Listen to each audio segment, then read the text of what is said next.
Hello दोस्तों, स्वागत है आप सभी का एक और नई वीडियो में।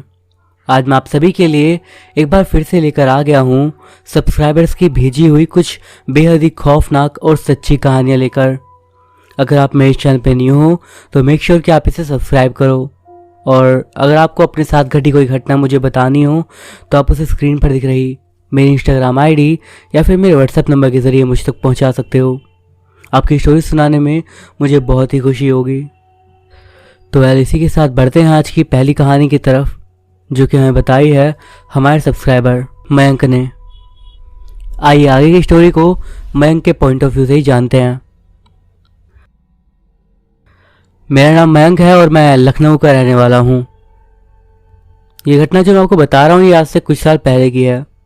इस इंसिडेंट को अगर मैं वैसे सोचने पे जाता हूँ तो इसमें डायरेक्टली किसी तरह की सुपरनैचुरल एंटिटी का कोई इंटरफेरेंस नहीं है, बट अगर इसे एक बड़ी पिक्चर की तरह देखा जाए तब जाके मुझे कहीं इसमें काफ़ी ज़्यादा चीज़ें ऐसी दिखती हैं जो कि सही नहीं थी उस टाइम पर। और सबसे बड़ी बात, ये मेरे ही नहीं बल्कि कई लोगों के सामने हुई घटना है। ये बात है साल 2001 की। मुझे याद अगस्त का महीना था जब मैं लखनऊ में पहली बार आया था। उस टाइम पर तब मुझे यहाँ पर आए हुए कुछ महीने हो गए थे और मैं अपने आसपास के एरिया वालों को जानने लगा था। तब दरअसल लखनऊ ऐसा नहीं था जैसा कि आज है, बल्कि उस टाइम पर कुछ एक मेजर एरिया को छोड़ दे तो बाकी सारे एरिया धीरे धीरे बन रहे थे। वहाँ पर लोग धीरे धीरे आ रहे थे और बसावट बढ़ रही थी। धड़ाधड़ वहाँ पर प्लॉट बिक रहे थे, जिसके बाद लोग उस पर अपने अपने हिसाब से घर बनवाते और इसी कारण लाइन से कई सारे घर बनते चले जाते, अलग अलग रंग के, अलग अलग स्ट्रक्चर के, जिनके लिए बेसिकली एक इंग्लिश टर्म है जो कि होता है रो हाउस। अब उस जगह से मेरा रोज़ निकलना होता था, तो वहाँ पर एक लाइन में जो रो हाउसेस बन रहे थे वहाँ पर कई सारे घर ऑलरेडी बन चुके थे और कईयों का कंस्ट्रक्शन जारी था। तो एक शाम की बात है, मैं वहाँ से अपने एक दोस्त के साथ लौट रहा था। अब मेरा ये जो दोस्त था उसको अच्छी खासी नॉलेज थी वास्तुशास्त्र के बारे में। दावा तो और भी कई चीज़ों पर करता, बट ये वास्तुशास्त्र वाली बात मेरे हिसाब से तो कम सच थी, बट तब मैं भी उस पर यकीन नहीं करता था उतना। इसके अलावा उसके पास शायद ये कहें कि भगवान का दिया हुआ एक गिफ्ट था, जिसके मुताबिक उसे अजीबोगरीब चीज़ें पहले से महसूस हो जाती थी। तो वहाँ से निकलते टाइम जब हम एक प्लॉट या फिर कह लो कि अंडर कंस्ट्रक्शन घर के सामने से निकल रहे थे, तब उसके चेहरे के हाव भाव थोड़े बिगड़ से गए, मानो वो कुछ थोड़ा परेशान सा हो गया। उसने मुझे वहाँ पर रुकने के लिए बोला। इसके बाद वो उस घर के चारों तरफ का एक चक्कर लगाया और वहाँ पर आकर वापस से खड़ा हो गया। ये देखकर वैसे मैं भी हैरान था, क्योंकि अक्सर जब उसे ये सारी चीज़ें महसूस होती थी वो तब जबकि वो कोई गहरा ध्यान लगा रहा हो या फिर वो खुद इन सब चीज़ों से जुड़ने की कोशिश कर रहा हो। बट तब तो हम बस नॉर्मली जा रहे थे और ऐसा पहले कभी भी नहीं हुआ था। उस घर का चक्कर लगाने के बाद वो उस घर की प्रॉपर्टी के अंदर जाने लगा। जैसा कि मैंने आपको बताया कि वो अंडर कंस्ट्रक्शन था, तो वहाँ पर अभी गेट नहीं लगा था। इवन तो वहाँ पर दीवार का काम भी पूरा नहीं हुआ था। एक बार गेट के अंदर जाने के बाद वो उस घर को मानो ऑब्जर्व कर रहा था। उस घर का कंस्ट्रक्शन तो काफ़ी ज़्यादा एवरेज ही लग रहा था, एटलीस्ट मुझे, बट वो मानो हर एक चीज़ को बड़े ही गौर से देख रहा था। न जाने उसने क्या देखा, बट उसके बाद उसने मुझसे बोला, कुछ तो सही नहीं है। उसकी इस बात को सुनकर मैं भी थोड़ा घबरा गया, आई मीन नर्वस तो हो ही गया। तो मैंने उससे बोला कि आखिर बात क्या है, बताओ। मेरे पूछने पर तब उसने जवाब दिया, इस घर में कुछ तो बिल्कुल गलत है। उसके हिसाब से इस घर में वास्तुशास्त्र के 7 मूल नियमों को तोड़ा गया था इस घर को बनाते वक्त। बस यही नहीं, इसके अलावा इस घर में जो दरवाजे हैं, जो खिड़कियां हैं, वो कुछ इस तरीके से हैं कि वो सबसे ज़्यादा नेगेटिविटी इस घर में ला रही हैं। उसने कहा कि एक आधी गलतियाँ तो मैं मान सकता हूँ कि हो जाती है बनाते टाइम, बट यहाँ पर हर एक चीज़ बिल्कुल गलत है, जैसा से होना चाहिए बिल्कुल उसकी उल्टी। और ये गलती नहीं हो सकती, बल्कि ये किसी ने मन से करवाया है, किसी ऐसे इंसान ने जिसे वास्तुशास्त्र का अच्छा ज्ञान है और वो चाहता है कि किसी को उससे नुकसान पहुँचे। मुझे उस टाइम तक वास्तुशास्त्र वगैरह के बारे में ज़्यादा नहीं पता था और मुझे उसकी बात पर ज़्यादा यकीन भी नहीं था, बट मैं तब उससे बहस नहीं करना चाहता था, इसलिए मैंने बस उसकी बात में हाँ मिला दी। हम वहाँ से चले गए और उसके बाद धीरे धीरे 4 महीने बीत गए। तब मैं शाम के वक्त एक दिन काम से वापस आ रहा था। उस टाइम पर मैं अपने ख्यालों में कहीं खोया ही हुआ था, बट तब मेरा ध्यान एक एम्बुलेंस ने अपनी ओर खींच लिया, जो कि उसी घर के सामने ही खड़ी थी जहाँ पर हमने वो देखा था।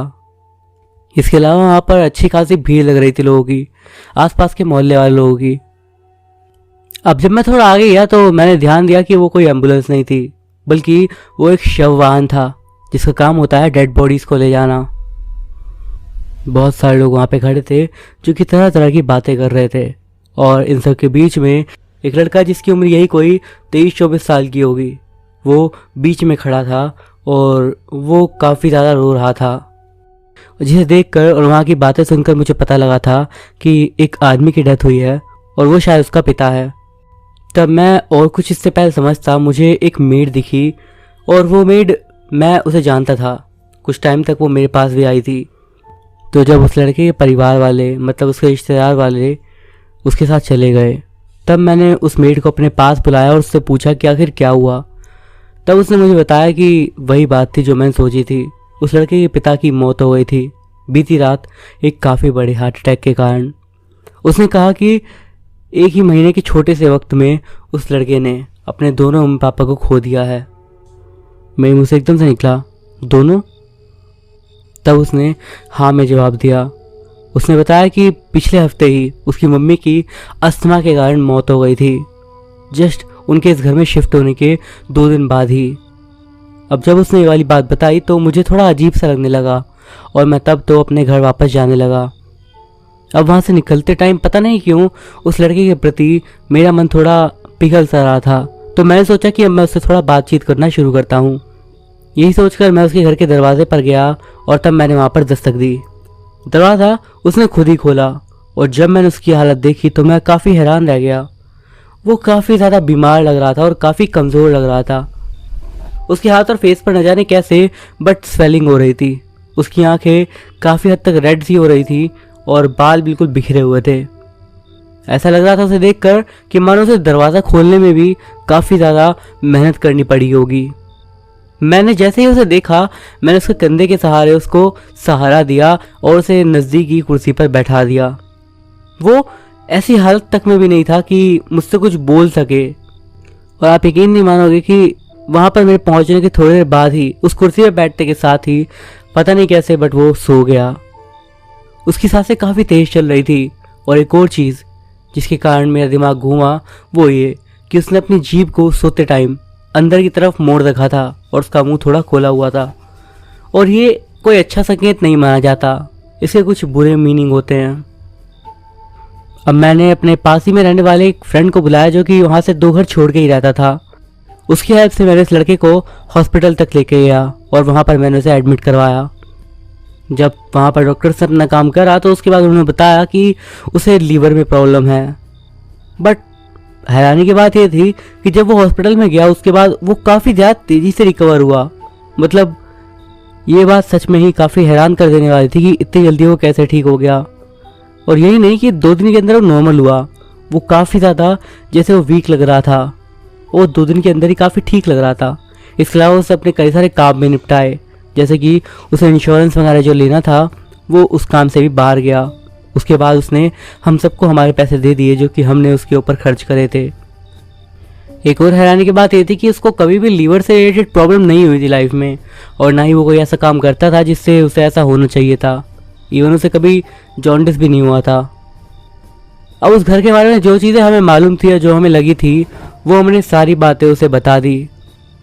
उसने बताया कि वो एक्चुअली में पास ही के एक दूसरे शहर में जॉब करता था और उसके पेरेंट्स ने ये घर ज़्यादा नहीं 2 या 3 हफ्ते पहले ही लिया था। उसके बाद जब वो यहाँ पर शिफ्ट हुए तो उसके तुरंत बाद उसकी मम्मी की डेथ हो गई। वो यहाँ पर आने का प्लान बना ही रहा था कि तब उसके पापा की भी डेथ हो गई और उसे यहाँ पर इस तरह आना पड़ा। इसके बाद जब उसे भी ये सब सही नहीं लगा तो उसने कहा कि वो उस घर में वापस नहीं जाएगा। हमने उसका सामान उस घर से बाहर निकलवा दिया और उसे हॉस्पिटल से डिस्चार्ज मिलने के बाद हम लोगों ने उसे उसी शहर में शिफ्ट करने का फैसला करा जहाँ पर वो जॉब करता था। इसके बाद वहाँ का जो एक लोकल ब्रोकर था, हमने उससे ही बात करी और तब हमें उस घर के बारे में, एक और किराएदार के बारे में पता चला जो कि एक्चुअली में उस घर के पहले किराएदार थे, जो कि उस लड़के से पहले वहाँ पर आए थे। बट हैरानी की बात थी कि 2 महीने का एडवांस देने के बावजूद भी वो लोग मुश्किल से 2 हफ्ते वहाँ पर रहे होंगे और उसके बाद वहाँ से चले गए बिना एडवांस भी वापस लिए। जितने टाइम के लिए वो वहाँ पर रहे, उन्होंने उस पूरे घर में अजीबोगरीब बातें होने का दावा करा, बट एक पर्टिकुलर रूम के बारे में उन्होंने काफ़ी कुछ बोला। वो एक रूम था जो कि घर की बैक साइड पर था। एक्चुअली में उस रूम में जो टाइल्स लगी हुई थी वो 2 बार एक अजीब तरीके से ही बाहर को निकल चुकी थी उन पर, जबकि काफ़ी अच्छे से 2 बार काम हुआ था, तब भी ऐसा बार बार हो रहा था। जहाँ से वो टाइल्स बाहर आती थी उस जगह पर थोड़ा बहुत पानी भी दिखता था उन लोगों को, जो कि इस बात का शायद इशारा करता था कि वहाँ पर कहीं शायद पानी का एक्टिव स्रोत है। वो लोग भले ही वहाँ पर बस 2 हफ्ते ही रहे थे, बट इन 2 हफ्तों के दौरान ही उनके घर में 2 बड़ी घटनाएं हो गई थी, जिनमें सबसे पहली घटना थी उस घर में रहने वाले आदमी के जो पोता था, उसे एक दिन अचानक से काफ़ी ज़्यादा दिक्कत सी हुई, हेल्थ रिलेटेड इशू, और उसके बाद उसे हॉस्पिटल ले जाया गया, जहाँ पर आगे जाकर उसकी डेथ हो गई। इसके अलावा जो उनकी बहू थी, यानी कि उस बच्चे की माँ, उसकी मानसिक स्थिति काफ़ी ज़्यादा बिगड़ने से लगी। उन्हें डेली एक ही सपना आता था और वो बताती थी कि उस सपने में वो अपने आप को एक भागती हुई लोमड़ी के पीछे देखती थी। वो उस लोमड़ी का पीछा करती थी, उनके हाथ में एक चाकू होता था। वो बताती थी कि हर सपने में हर बार एक ही चीज़ होती, वो लोमड़ी एक टाइम के बाद उनसे काफ़ी ज़्यादा दूर निकल जाती और कहीं जाकर गायब हो जाती, और तब वो अपने हाथ में उस चाकू के लिए बस खड़ी रह जाती और उस दिशा में देखती रहती जहाँ पर वो लोमड़ी गई थी। और भी कुछ ऐसी घटनाओं के बाद वहाँ रहने वाले उन लोगों को इस बात पर पूरा यकीन हो गया था कि उस घर में कुछ सही नहीं है, और उसके बाद इमीडिएटली उन्होंने उस घर को खाली कर लिया। अब यहाँ पर एक और हैरान कर देने वाली ये बात थी कि उस घर का किराया बहुत कम था, मतलब उस टाइम के हिसाब से काफ़ी कम, जो कि मानो एक तरीके से मुफ्त में देने वाली ये बात हो गई। यहाँ तक कि उस घर का जो मालिक था, वो बूढ़ा आदमी, वो कभी भी किराए के लिए चिक भी नहीं करता था। इन सारी घटनाओं को जानने के बाद मैं और मेरा वो जो दोस्त था जो कि सबसे पहले वहाँ से निकले थे, हम दोनों को ही वहाँ पर जाने के लिए और उस जगह के बारे में थोड़ा और जानने का काफ़ी मन था। इसीलिए हम एक शाम को उस घर में गए। वहाँ पर हम पूरा घर देखे, बट हमें कुछ भी अजीब नहीं लगा सिवाय उस एक कमरे के जिसके बारे में हमें बताया गया था। और उस रूम में पहुँचने के बाद सच में हमें भी वहाँ पर फील हुआ कि कुछ नेगेटिव शक्ति थी वहाँ पर। इसके अलावा उस कमरे की जो टाइल्स थी वो पूरी तरीके से उस टाइम पर उखड़ी हुई थी। मेरा वो जो दोस्त था जो कि इन सब चीज़ों को समझ सकता था, उसने बताया कि वहाँ पर जाने के बाद बस उसे 1 या 2 सेकंड के लिए एक झलक दिखाई दी थी, जिसमें उसने देखा कि एक बहुत बड़े कुएं के पास में एक जानवर की लाश तैर रही थी, जो कि शायद दिखने में एक लोमड़ी लग रही थी। उस रूम में एक अजीब सी फीलिंग आ रही थी जो कि किसी भी तरह से पॉजिटिव नहीं थी। एक आखिरी चीज़ जो मैं उस घर में आने के बाद करना चाहता था वो ये कि उसके ओनर से एक बार मिला जाए, बट जब तक मैं उनके बारे में पता करता और जब तक उनके पास पहुंचता तब तक वो इसी बीच हॉस्पिटलाइज हो गए थे, और जब मैं उनसे मिल पाया उस टाइम पर वो अपने आखिरी स्टेज में थे, उन्हें लीवर फेलियर था। आप मानोगे नहीं, बट जब मैं उनके पास गया तब जो मैंने उनकी आंखों में देखा वो एक काफ़ी ज़्यादा अजीब सा ही भाव था। उनकी आंखों में वो नहीं था जो कि नॉर्मली किसी और की आंखों में आपको दिखता है। उनकी आंखों में मुझे एक अजीब सी एक बदला लेने की फीलिंग दिख रही थी, एक ऐसी फीलिंग जो कि बता रही थी कि वो दूसरों को नुकसान पहुंचाना चाहते हैं। उनको देखने के बाद मैं एकदम से अंदर तक दहल गया था और उस पूरी रात में सो तक नहीं पाया था। इस घटना के 2 या 3 दिन के बाद ही उनकी डेथ हो गई। यहाँ पर एक बात हैरान करने वाली थी कि जिस टाइम पर उस बूढ़े आदमी की मौत हुई, ये वही समय था जब उस लड़के को हॉस्पिटल से डिस्चार्ज मिला था। यहाँ पर एक अजीब बात थी, जो डॉक्टर्स थे वो भी उसकी मौत से कुछ खास प्रभावित नहीं लग रहे थे। एक और अजीब बात वो ये थी कि वहाँ पर किसी को भी उनकी एज का कोई आइडिया नहीं था कि वो आखिर कितने साल के थे। मतलब वो बाहर से तो भले दिखने में कम एज के लग रहे थे, बट उनके अंदर की बॉडी बुरी तरीके से ऐसी हो गई थी जैसे किसी 90-100 साल के बूढ़े की होती है। और डॉक्टर खुद हैरान थे कि इस तरीके के ऑर्गन्स के साथ वो इतने टाइम तक कैसे जिंदा थे। उनकी बॉडी को कलेक्ट करने के लिए उनकी कोई दूर की नेफ्यू आई थी और उससे मेरी बातचीत हुई थी। उसने बताया कि उन्होंने काफ़ी ज़्यादा नफरत के साथ अपने परिवार को काफ़ी समय पहले ही छोड़ दिया था, जिसके बाद वो कभी भी अपने परिवार से नहीं मिले। इसके अलावा उनकी एज के बारे में उसे भी कोई आइडिया नहीं था कि वो कितने साल के थे, लेकिन जितना उसे अपने घर से पता लगा था उनकी एज लगभग 90 साल के आसपास की थी। बट सच में मैंने उन्हें देखा था, उनकी बॉडी किसी 60 साल के आदमी की तरह लग रही थी। ये सारी घटनाएं हो सकता है कि आपको उतनी ज़्यादा अजीब ना लगे, बट पर्सनली मुझे लगता है कि इन सारी घटनाओं में कुछ ना कुछ कनेक्शन था। इसके बाद वो जो घर था उसे तुड़वा दिया गया। जो उस जगह के नए ओनर थे उन्होंने वहाँ पर उस जगह को तुड़वा कर एक शॉप बनवाई, बट इस बार पूरी तरीके से वास्तुशास्त्र का ख्याल रखकर। तो ये घटना जो भी मैं आपको बताने जा रहा हूँ ये एक लड़की के साथ घटी थी। ये लड़की केरला के काफ़ी फेमस बोर्डिंग स्कूल के हॉस्टल में रहा करती थी। इस लड़की का नाम मिमी था। दरअसल बात एक रात की है। मिमी की अचानक से ही आँख खुली। उस समय आधी रात हो रही थी। उसे वॉशरूम जाने की ज़रूरत महसूस हुई। उसने पाया कि वो अकेले ही उठी हुई है। वो उठी और धीरे धीरे बाथरूम की तरफ बढ़ने लगी। जब वो कॉरिडोर में आई तो उसने देखा कि पूरे कॉरिडोर में काफ़ी ज़्यादा अंधेरा हो रहा था और इस चीज़ को देखकर उसे काफ़ी डर भी लगा। बट चूंकि आधी रात का समय था इसलिए ऑब्वियसली हर जगह की लाइट्स ऑफ थी। जब वो बाथरूम में गई तो वहाँ पर भी लाइट्स ऑफ ही थी। ये देखकर उसे यही लगा कि वहाँ पर और कोई नहीं है, क्योंकि अगर कोई गया होता तो लाइट्स ज़रूर से ऑन मिलती।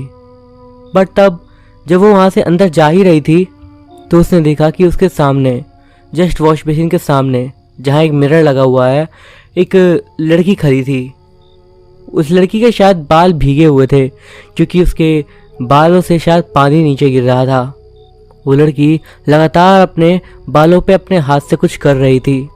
पहले तो मिमी ने वहीं खड़े होकर वेट करना सही समझा, बट उसे खड़े खड़े वहाँ पर 5 मिनट हो गए और वो देखती है कि वो लड़की वहाँ पर बस ऐसे ही करे जा रही है और वो बिल्कुल भी हिल भी नहीं रही थी। तो इसीलिए मिमी ने अब लाइट्स ऑन कर दी और जब उसने ऐसा करा तो जो उसने देखा उसे देखकर उसके होश उड़ गए। उसने देखा कि उसके बालों से निकलने वाला लिक्विड, जैसे कि वो पानी समझ रही थी, वो खून था जो कि उसके बालों से उसके सर से निकल रहा था और ज़मीन पर गिर रहा था। वो अपने हाथ से अपने दिमाग के हिस्से को खोल रही थी और उसमें से अपने ही मांस के टुकड़े निकाल रही थी। ये देखने के बाद मिमी बहुत ज़ोर से चिल्लाई और डरते हुए वो पीछे की तरफ गिर गई।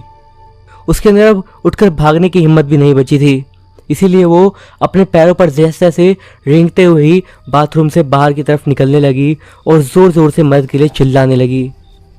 तब अचानक से उसे ऐसा लगा कि कोई उसे उठा रहा है और तब उसे महसूस हुआ कि वो एक सपना दिख रही थी और उसकी एकदम से आँख खुलती है। उसको उठाने वाली उसकी एक रूममेट थी और वो उसे इसलिए उठा रही थी क्योंकि उनके हॉस्टल की छत से एक लड़की ने कूदकर आत्महत्या कर ली थी। मिमी और वो लड़की दोनों ही भागते हुए बालकनी में गए, जहाँ से उन लोगों ने नीचे झांक कर देखा। तब उन्होंने देखा कि वो लड़की जो कि कूदी थी वो खून के एक तालाब में डूबी हुई नीचे पड़ी हुई थी। मिमी को न जाने उसका चेहरा बिल्कुल जाना पहचान लग रहा था और उसे लग रहा था कहीं ना कहीं कि वही लड़की थी जिसे कि उसने अभी अभी अपने सपने में देखा था। अगले सुबह तक सब कुछ ठीक था, बट रात में कुछ ऐसा हुआ जिसने सबका दिल दहला दिया। दरअसल रात का वक्त था। मिमी ड्रेसिंग वाले मिरर के सामने बैठी थी। उसके अलावा उसकी 2 रूममेट्स जो कि उसके साथ रहती थी वो दोनों ही अपने अपने बेड पर बैठी हुई थी और उस टाइम पर वो तीनों ही धीरे धीरे बातें कर रही थी। बट एक टाइम के बाद मिमी ने उनके जवाब देना बंद कर दिया और तब उन दोनों ने भी उस पर ज़्यादा ध्यान नहीं दिया और वो दोनों भी सो गई। धीरे धीरे आधा घंटा बीत गया और तब एकदम से ही उन दोनों में से एक लड़की की आँख खुली और उसने देखा कि मिमी अब भी उस शीशे के सामने बैठी हुई है और अब वो अपने आईब्रो के पास कुछ तो कर रही है और उसके हाथ में एक सीजर थी। वो बहुत ज़्यादा डर गई और उससे कुछ बोला नहीं जा रहा था। वो बस चुपके से अपने बिस्तर से उठी और सामने वाले बेड के पास गई जहां पे वो दूसरी लड़की सोई हुई थी। उसने उसको उठाया और उसे दिखाया कि मिमी ये क्या कर रही है। तब वो दोनों धीरे धीरे मिमी की तरफ बढ़ने लगे और जब वो आगे की तरफ गए तो वो देखकर कांप गए कि मिमी सीजर से अपनी ही आईब्रो पर कट्स लगा रही थी और यह घाव अब काफी गहरा हो गया था क्योंकि वो काफी देर से लगातार ऐसा ही कर रही थी और उससे लगातार खून बह रहा था। उनमें से एक लड़की ने उसके हाथ से तुरंत कैंची छीनकर फेंकने की कोशिश करी, बट न जाने उसके अंदर इतनी ताकत कहां से थी कि मिमी ने उसे एक धक्के में दूर फेंक दिया और दूसरी लड़की भी डर कर चुपचाप खड़ी हो गई। तब उनमें से दूसरी लड़की भाग कर गई और बाकी के हॉस्टल में रहने वाली लड़कियों को उन लोगों ने वहां पर बुलाया। सबने मिलकर जब हो हल्ला करा तो वहां का गार्ड आया और उसकी मदद से उन्होंने जल्दी से मिमी को हॉस्पिटल भिजवाया। जो फीमेल हॉस्टल 2 दिन पहले तक एकदम शांत और अपने डिसिप्लिन के लिए जाना जाता था, अब उसके अंदर मिमी की कहानी आग की तरह फैल रही थी। मिमी ने कुछ टाइम के बाद उस हॉस्टल को छोड़ दिया और वो कभी भी दोबारा नहीं आई। इसके अलावा जो उसकी रूममेट्स थी उनके साथ कुछ अजीब घटनाएं शुरू हो गई। अब उन्हें रात के वक्त सपने आते। उन सपनों में वो वही चीज देखती जो कि मिमी ने देखी थी, क्योंकि मिमी अपने सपने के बारे में बता कर गई थी। बट ये चीज बस उन लड़कियों तक सीमित नहीं रही, बल्कि कुछ टाइम के बाद ये सपने वहां पर रहने वाली हर एक लड़की को आने लगे और धीरे धीरे वो सभी लोग इस चीज से पीड़ित हो गई और सबको रात के वक्त बहुत ज्यादा डर लगने लगा। सारी लड़कियां ग्रुप बना के डीन के पास गई, बट उन्हें उन लड़कियों की बात पर यकीन नहीं हुआ और धीरे धीरे लड़कियां उस हॉस्टल से अपने रूम को चेंज करने लगी। एक टाइम ऐसा आया जब वो हॉस्टल पूरी तरह खाली हो गया और उसके अलावा वहां पर नजदीक में ही एक नया हॉस्टल बना जहां पर सारी लड़कियां अब रहती थी। ये वाला हॉस्टल अब बस एक खंडहर बन के रह गया था और आसपास के लोग जो कि वहां से निकलते थे वो बताते थे कि शाम के वक्त अक्सर उन्हें उस बंद पड़े सुनसान हॉस्टल में से एक लड़की का साया बाहर की तरफ झांकते हुए दिखाई देता है। अब उस हॉस्टल के पास से भी कोई निकलना पसंद नहीं करता था और कुछ इसी तरह एक अच्छा खासा हॉस्टल एक खंडहर में बदल गया।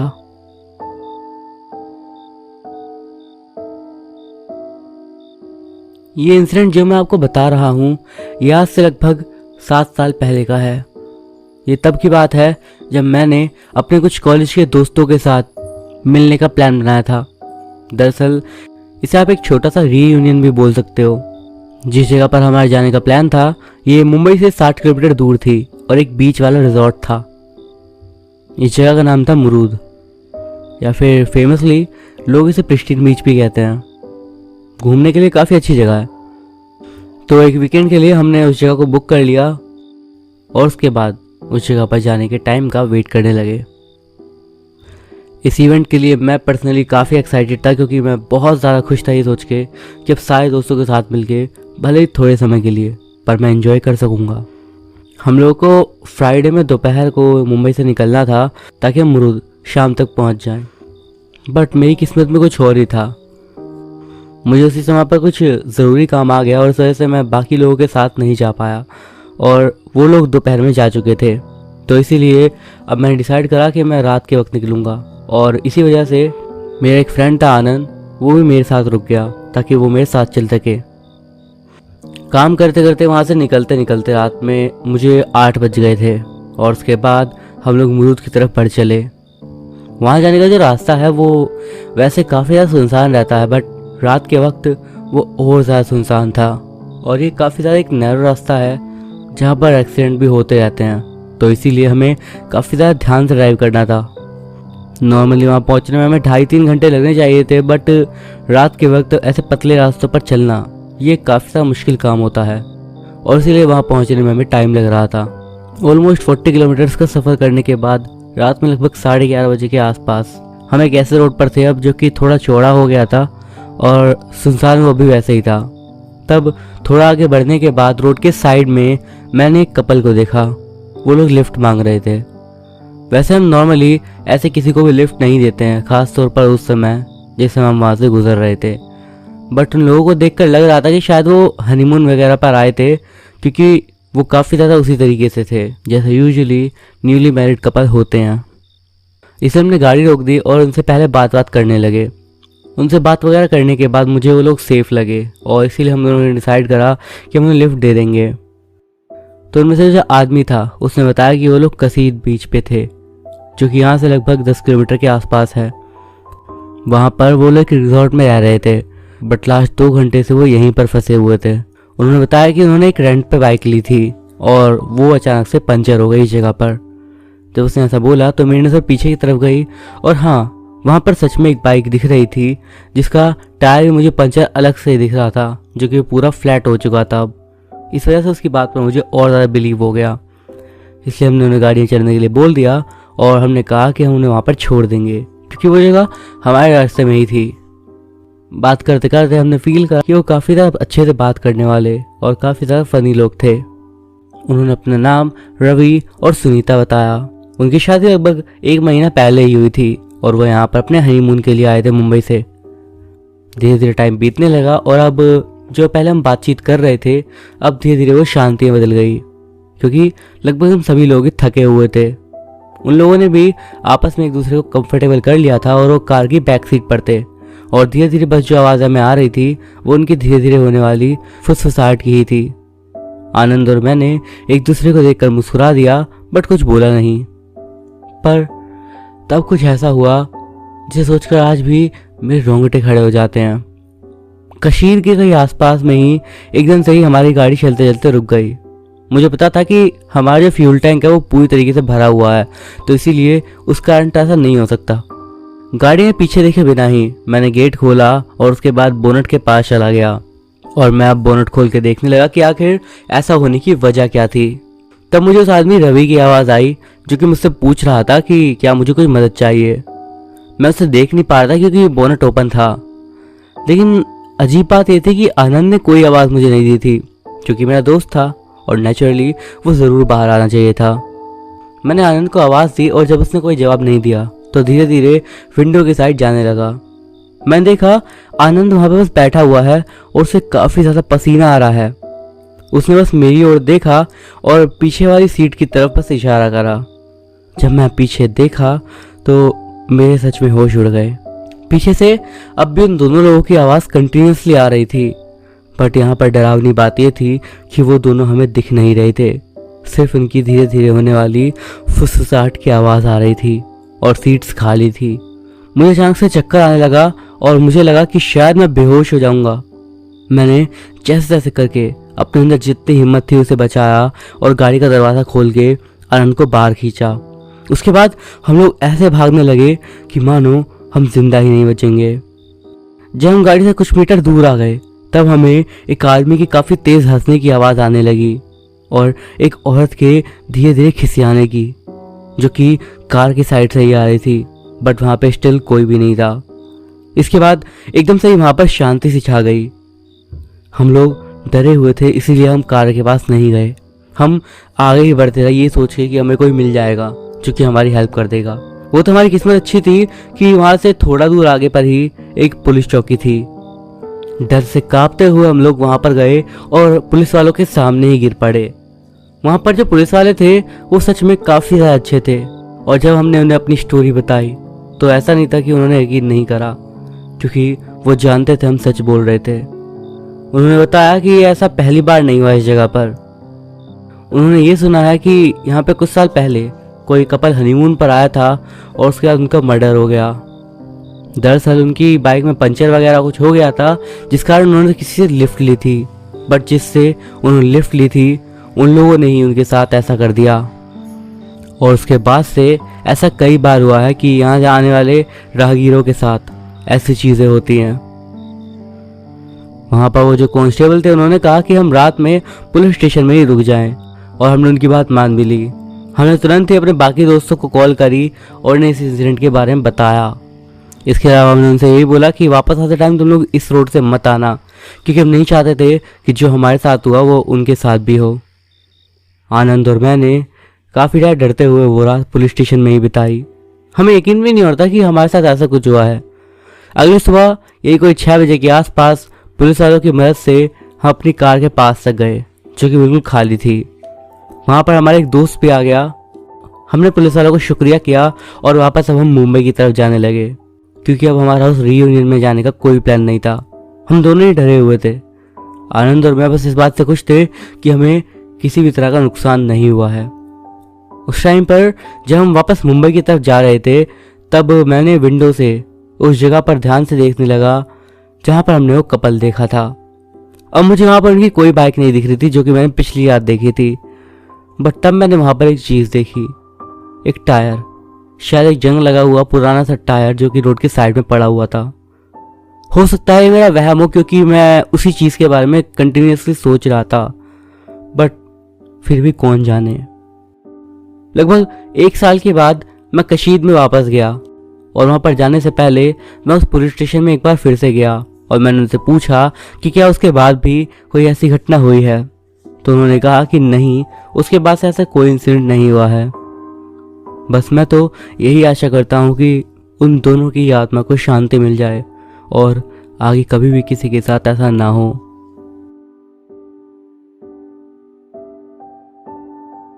अक्सर जिन लोगों के साथ कोई भूतिया घटना या ऐसी कोई पैरानॉर्मल घटना होती है, वो होती है किसी पुराने घर में, किसी ऐसी जगह पर जो कि काफ़ी समय से अबैंडन कर दी गई हो। बट मेरे साथ जो इंसिडेंट हुआ ये थोड़ा अलग था। ये एक्चुअली में मेरे साथ मेरे ऑफिस के पार्किंग लॉट में हुआ था और ये बात आज से लगभग 6 साल पहले की है, शायद यही कोई 2016-2017 की। उस टाइम पर मैं मुंबई में एक ऑर्गेनाइजेशन के लिए काम करता था। हमारा काम बेसिकली यूके और यूनाइटेड स्टेट्स के क्लाइंट से बात वगैरह करना था और हमारी सर्विस 24/7 हमेशा ऑपरेशनल होती थी because of the time zone. अब जो हमारा ऑफिस था वो एक्चुअली में मेन सिटी मुंबई में नहीं बल्कि नवी मुंबई में था, जो कि मुंबई से थोड़ा बाहर की तरफ है और इसीलिए यहाँ पर उतनी भीड़ नहीं है जितनी मेनलैंड मुंबई में होती है। इस ऑर्गेनाइजेशन के लिए मैंने 2001 से लेकर 2018 तक काम करा है। दरअसल हम कुल मिला के 3 शिफ्ट्स में काम करते थे और जो तीसरी शिफ्ट थी वो रात के 3 बजे तक चलती थी। इसीलिए हमारी कंपनी के द्वारा कुछ कैब वालों को हायर कर लिया गया था जो कि स्टाफ को लेट नाइट पर उनके घर छोड़ देते थे। मैं भी ऐसे एक लेट नाइट शिफ्ट कर रहा था और क्योंकि मैं टेक्नोलॉजी टीम में था तो उस दिन मेरा काम कुछ बढ़ गया था और मुझे 3:30 बज गए थे। मैं ऑफिस से बाहर आया और पार्किंग लॉट में आ गया ये देखने के लिए कि कौन कौन सी कैब अवेलेबल है। बट तब मैंने देखा कि वहाँ पर उस टाइम पर कोई भी कैब अवेलेबल नहीं थी। मैं थका हुआ था और सोचने लगा कि अब मुझे कैसे कैसे घर जाना चाहिए। तब मुझे पार्किंग में किसी के आने की आवाज़ आई, किसी के फुटस्टेप्स की। जब मैं पीछे मुड़ा तो मैंने देखा कि वो एक लड़की थी जिसकी उम्र यही कोई 24-25 साल की होगी। वो मेरे पास आई और उसने मुझसे पूछा कि टाइम क्या हुआ है और क्या उसकी लास्ट कैब छूट चुकी है। मैंने उसे टाइम बताया और कहा कि हाँ, मेरे साथ भी ऐसा ही हुआ है। उसने स्माइल करी और मेरे से हाथ मिलाने के लिए हाथ आगे बढ़ा दिया। इसके बाद वो वहाँ से पीछे की साइड वापस जाने लगी जहाँ से वो आई थी। पता नहीं क्यों पर उससे हाथ मिलाते टाइम कुछ था जो कि मुझे सही नहीं लगा। उसका हाथ काफ़ी ज़्यादा ठंडा सा था और नॉर्मली ऐसा नहीं होता। और सबसे बड़ी बात, इस टाइम पर कार पार्किंग में कोई नहीं दिखता था और अगर कोई दिखता भी था तो ऐसे किसी अनजान से कोई ऐसे ही कैसे बात कर सकता है, वो भी इस टाइम पर। इसके अलावा उसने जो स्माइल करी थी वो भी कुछ डरावनी सी लग रही थी। इसके अलावा वो बहुत ज़्यादा शांत थी जो कि मेरे लिए तो कम से कम हैरानी की बात थी। बट स्टिल आफ्टर ऑल मैं बहुत ज़्यादा थका हुआ था, इसलिए मैंने और ध्यान नहीं दिया उसकी ओर और मैं वापस ऑफिस में आ गया और ट्रांसपोर्ट सुपरवाइज़र से पूछने लगा कि क्या वो मेरे लिए एक कैब या फिर कुछ भी ऐसा व्हीकल अरेंज करवा सकते हैं जिससे मैं घर जा सकूं। तो उन्होंने बोला कि हाँ ठीक है, 15 मिनट के बाद एक व्हीकल आ जाएगा और जब तक मैं लॉबी में बैठकर वेट कर सकता हूँ। बात करते करते ही मैंने उसे उस लेडी के बारे में बताया जो कि उसके मुताबिक वो भी यहाँ पर छूट गई थी। मेरा बोलने का मोटिव ये था क्योंकि वो भी वहाँ पर कैब का वेट कर रही थी तो वो भी जा सकती थी अब। बट तब वो जो ट्रांसपोर्ट सुपरवाइज़र था वो एकदम से शांत हो गया, मानो उसे किसी ने स्टैचू बोल दिया हो। उसने थोड़ा तेज़ सांस लेते हुए कहा कि हॉस्पिटल में मेरे अलावा और कोई भी नहीं था और ऐसी कोई लेडी नहीं है जो कि मेरे पास गई हो, क्योंकि वो वहीं पर बैठे हुए मेरे को देख रहा था। एकदम से ही उसके बोलने का तरीका बदल गया था, पर मैं स्टिल अब भी उसकी बात पर ज़्यादा ध्यान देने के लिए उस स्टेट में नहीं था। बट 10 मिनट के बाद एक कैब आ गई और मैं उसके साथ वहाँ से जाने लगा। तब मैंने ड्राइवर से इस बारे में बोला कि आखिर वही सुपरवाइज़र था, वो एकदम से ही अजीब तरीके से बात क्यों करने लगा। मैंने उसे बाकी अपने साथ हुई घटना के बारे में बताया और तब उसने जो बोला उसे सुनकर मैं सच में डर गया। सोच कर देखिए मेरा क्या हाल होगा जब ड्राइवर ने बताया कि मैं जिस लड़की से मिला था वो एक आत्मा थी। उसने बताया कि वो वहाँ पर कई बार देखी गई है, कई ड्राइवर्स को, कई लोगों को जो कि 3 या 3:30 बजे के आसपास वहाँ से निकलते हैं। उसने खुद ही उस लड़की के बारे में बता दिया कि वो कैसी दिख रही होगी और बिल्कुल सेम वैसी ही थी जैसे कि मैंने देखी थी।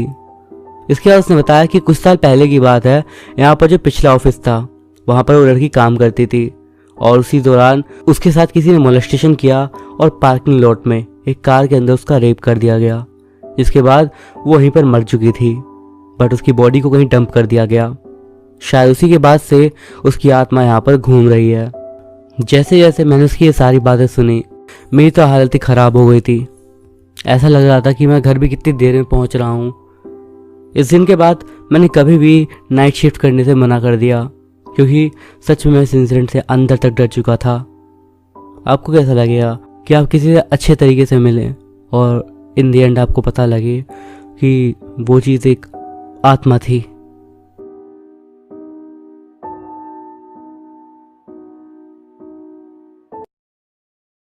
वो एक अंधेरी रात थी जब जंगल के बीचों बीच सिद्धार्थ चप्पू की मदद से नाव चलाते हुए तालाब से निकल रहा था। हालांकि उसे समझ नहीं आ रहा था कि इतनी रात गए वो जंगल के इस तालाब में क्या कर रहा है। खैर इस बात पर ज्यादा ध्यान ना देते हुए वो नदी के किनारे आने की कोशिश करने लगा और नाव उस ओर बढ़ा दी। सिद्धार्थ किनारे की ओर बढ़ ही रहा था कि तभी उसे तालाब में कोई तैरते हुए दिखा, लेकिन अजीब बात यह थी कि उसमें कोई हलचल नहीं हो रही थी। ये देखने के बाद वो सोचने लगा कहीं ये लाश तो नहीं, और फिर इसके बाद वो उसी दिशा में आगे बढ़ गया जहां वो लाश थी। उस लाश के करीब पहुंचने पर उसे पता चला कि वो लाश किसी और की नहीं बल्कि उसके ही दोस्त अर्पित की थी। ये देखने के बाद वो बुरी तरह से डर गया और उसने अर्पित को ध्यान से देखा तो उसे पता चला कि उसके गले पर एक बहुत बड़ा और गहरा घाव था। ये भयानक नजारा देखने के बाद सिद्धार्थ सोचने लगा ये क्या हो गया, अर्पित को किसने मारा। और फिर वो डर के मारे अपने चारों ओर देखने लगा। उसे डर था कि कहीं अर्पित का हत्यारा कहीं आसपास ही होगा, लेकिन तभी उसकी नजर तालाब के दूसरी तरफ गई और वहां का नजारा देखकर वो और भी ज्यादा डर गया क्योंकि वहां पर एक और लाश तैर रही थी।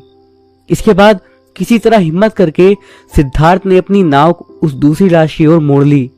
जब वो उस लाश के पास जाकर पहुंचा तो उसने देखा कि वो लाश उसके एक और दोस्त मयंक की थी और उसे भी ठीक उसी तरीके से मारा गया था जैसे कि अर्पित को मारा गया था। इसके बाद सिद्धार्थ ने वहां से जाने का फैसला किया और उसने अपनी नाव को किनारे की ओर मोड़ना शुरू ही किया था कि तभी उसने देखा कि मयंक के हाथ की उंगलियों में कुछ हलचल सी हुई। ये देखने के बाद उसे लगा कि शायद मयंक अब भी जिंदा है और ये सोचकर उसने पानी में छलांग लगा दी और मयंक के पास पहुंचा। लेकिन अगले ही पल मयंक ने अपनी आंखें खोली और सिद्धार्थ का कॉलर पकड़ लिया और उस पर चिल्लाते हुए बोला हमें यहाँ पर किसी भी हालत में मत आने देना, नहीं तो हम सब मर जाएंगे। मयंक के मुंह से ये सब सुनते ही सिद्धार्थ चौंक गया और उसे कुछ भी समझ में नहीं आ रहा था कि मयंक क्या बोलना चाहता है। इसलिए बिना देर करे उसने पूछा क्या बोल रहे हो तुम। तभी बिना देर करे अगले ही पल मयंक ने उत्तर दिया तुम बस यहाँ से निकल जाओ वरना तुम भी मारे जाओगे। ये सुनते ही वो बोला तुम भी मेरे साथ चलो नहीं तो मर जाओगे। लेकिन ऐसा कहते ही मयंक ने जो बोला उसे सुनकर उसके रोंगटे खड़े हो गए। मरा हुआ कभी दोबारा नहीं मरता सिद्धार्थ, तू चला जा। और फिर उसने हमेशा के लिए अपनी आंखें बंद कर ली। ये सुनते ही सिद्धार्थ बुरी तरह से सहम गया और अगले ही पल वो पीछे मुड़ा जहां उसकी नाव थी और वहां का नजारा देखकर तो मानो उसके डरने की सारी सीमा ही खत्म हो गई थी। क्योंकि एक काले रंग की कमीज पहना हुआ एक आदमी अपने हाथ में एक बहुत ही बड़ा छुरा पकड़े हुए बहुत ही गुस्से से उसे देख रहा था। और उस आदमी की आंखें लाल थी, साथ ही उसके बाल बड़े लंबे से थे और दाढ़ी भी बड़ी हुई थी। उसके पकड़े हुए छुरे पर खून लगा हुआ था। ये नजारा देखने के बाद सिद्धार्थ को ये समझने में देर नहीं लगी कि इसी आदमी ने उसके दोस्तों की जान ली थी। अपनी जान बचाने के लिए जैसे ही सिद्धार्थ पीछे की ओर मुड़ा, तुरंत ही उस आदमी ने पीछे से उसके सिर के बाल पकड़ लिए और उसे अपनी ओर खींच लिया। दर्द के मारे सिद्धार्थ की चीख निकल गई और इससे पहले सिद्धार्थ कुछ और सोच पाता, अगले ही पल उस आदमी ने उसका सिर उसके शरीर से अलग कर दिया। इन सब से सिद्धार्थ पूरी तरीके से डर गया और अपनी नींद से जाग उठा और अपनी गर्दन पर हाथ रखकर उसे चेक करने लगा। उसकी गर्दन सही सलामत थी। वो पसीने से भीगा हुआ था और उसके पास में रखा हुआ उसने अपना मोबाइल उठाया और उसकी फ्लैशलाइट जलाकर कमरे में देखा तो उसके दोनों दोस्त मयंक और अर्पित सोए हुए थे और ये देखकर उसने चैन की सांस ली। वो सोचने लगा कि ये कितना भयानक सपना था जो उसने अभी अभी देखा है।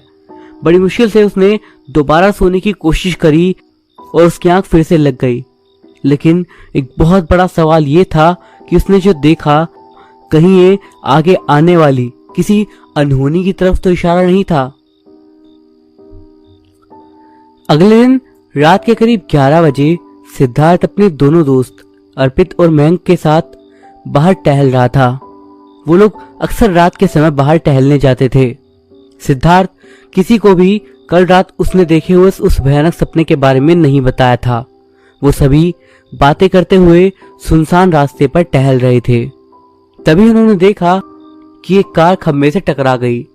ये देखकर वो तीनों ही दौड़ते हुए उस कार के करीब पहुंचे। वो कार ज्यादा तेज रफ्तार से नहीं आई थी, इसीलिए उसे ज्यादा नुकसान नहीं पहुंचा था। बस उसकी सामने वाली हेडलाइट टूटी थी। उस कार में एक आदमी बैठा था जो कि शराब के नशे में धुत था। उन्होंने उस आदमी से पूछा कि वो सही सलामत है या नहीं। उसने कहा, हाँ मैं ठीक हूँ। इसके बाद वो तीनों वहां से जाने लगे कि तभी उस आदमी ने उनसे पूछा कि क्या वो उसे शहर के बाहर वाली काली घाटी में छोड़ सकते हैं। क्योंकि वो नशे में था, इसीलिए उसने उनसे ऐसा करने के लिए कहा। पहले वो तीनों जाने को तैयार नहीं हुए, मगर जब उस आदमी ने उन्हें उसे वहां पर छोड़ने के लिए 5,000 रुपए देने की बात करी तो तीनों तैयार हो गए। उन्होंने तय किया कि अगले दिन वो आदमी उन्हें वहीं काली घाटी पर चाय नाश्ता करा देगा और उनके वापस आने का इंतजाम भी करा देगा। अगले दिन संडे होने की वजह से उन्हें दिक्कत भी नहीं थी।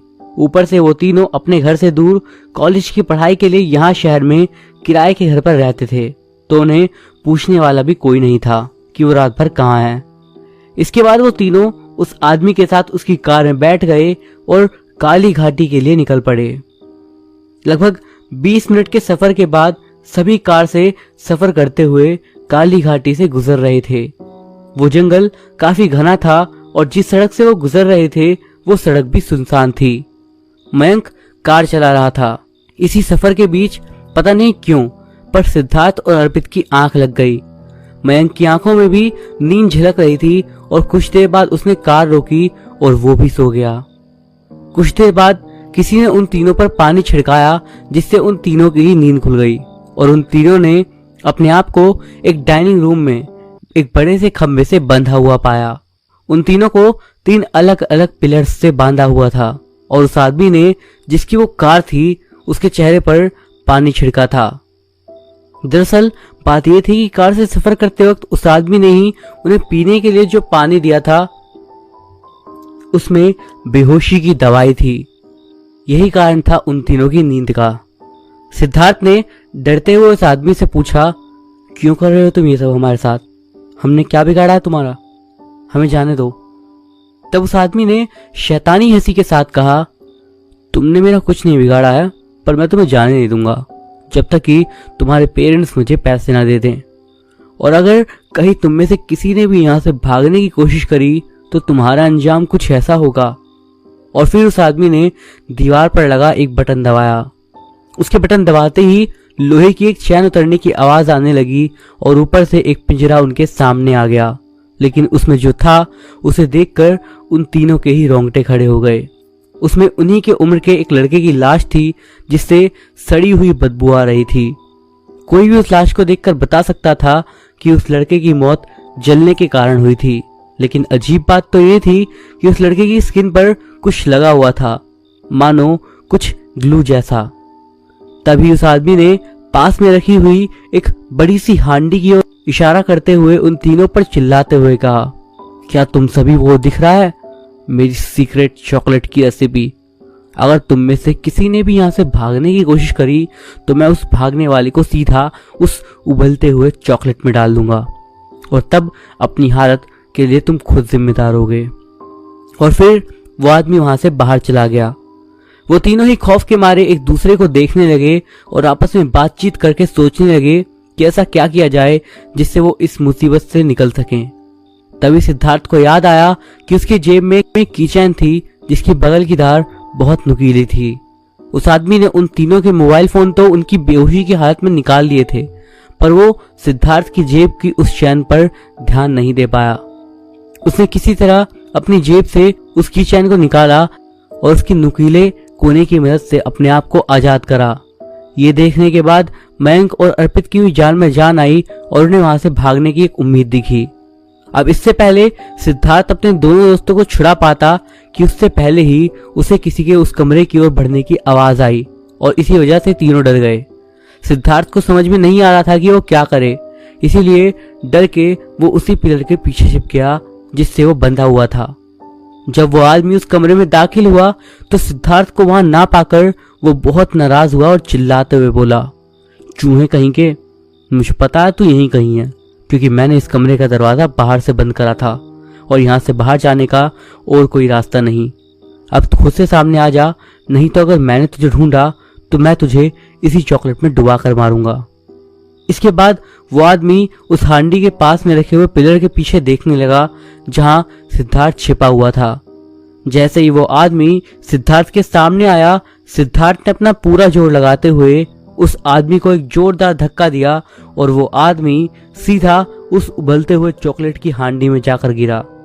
सिद्धार्थ के ऐसा करते ही अर्पित खुशी के मारे चिल्लाते हुए बोला, शाबाश सिद्धार्थ। हांडी में गिरते ही वो आदमी जलन के मारे चिल्लाने लगा और उसकी चमड़ी मानो पिघलने लगी।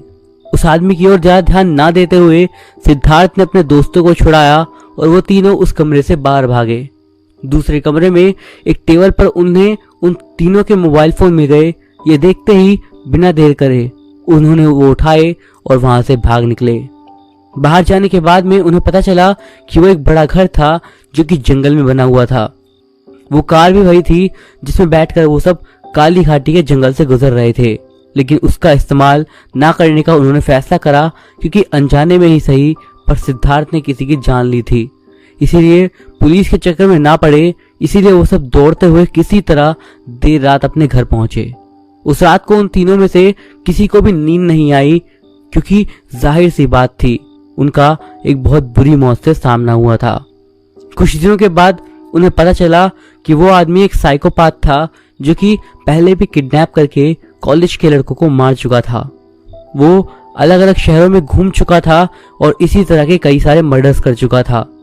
पुलिस को उस आदमी की डेड बॉडी और वो कार उसी घर से बरामद हुई जहां उन तीनों को बंदी बनाकर रखा हुआ था, पर पुलिस उन तीनों तक नहीं पहुंच पाई क्योंकि जिस एरिया में वो तीनों उस आदमी के साथ में काली घाटी की ओर निकलने के लिए निकले थे, उस जगह पर कोई भी सीसीटीवी फुटेज नहीं थी, ना ही किसी ने भी उन्हें देखा।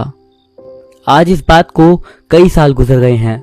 सिद्धार्थ, अर्पित और मयंक ये तीनों ही अपनी जिंदगी में आगे बढ़ चुके हैं। इन तीनों की ही अलग अलग शहरों में नौकरी लग गई है, लेकिन आज भी जब ये लोग इस इंसिडेंट को याद करते हैं तो इन तीनों के ही रोंगटे खड़े हो जाते हैं।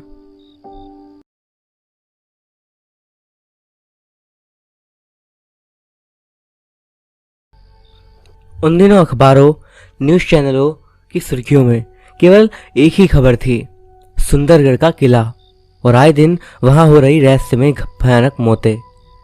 सबके पास अपनी एक डरावनी कहानी थी, पर सच किसी के पास नहीं था, ना ही सच को तलाशने की हिम्मत कोई जुटा पा रहा था। मौतों का सिलसिला रुकने का नाम ही नहीं ले रहा था। सेवानिवृत्त पुरातत्व शास्त्री प्रोफेसर मुखर्जी को ये बात बहुत सता रही थी।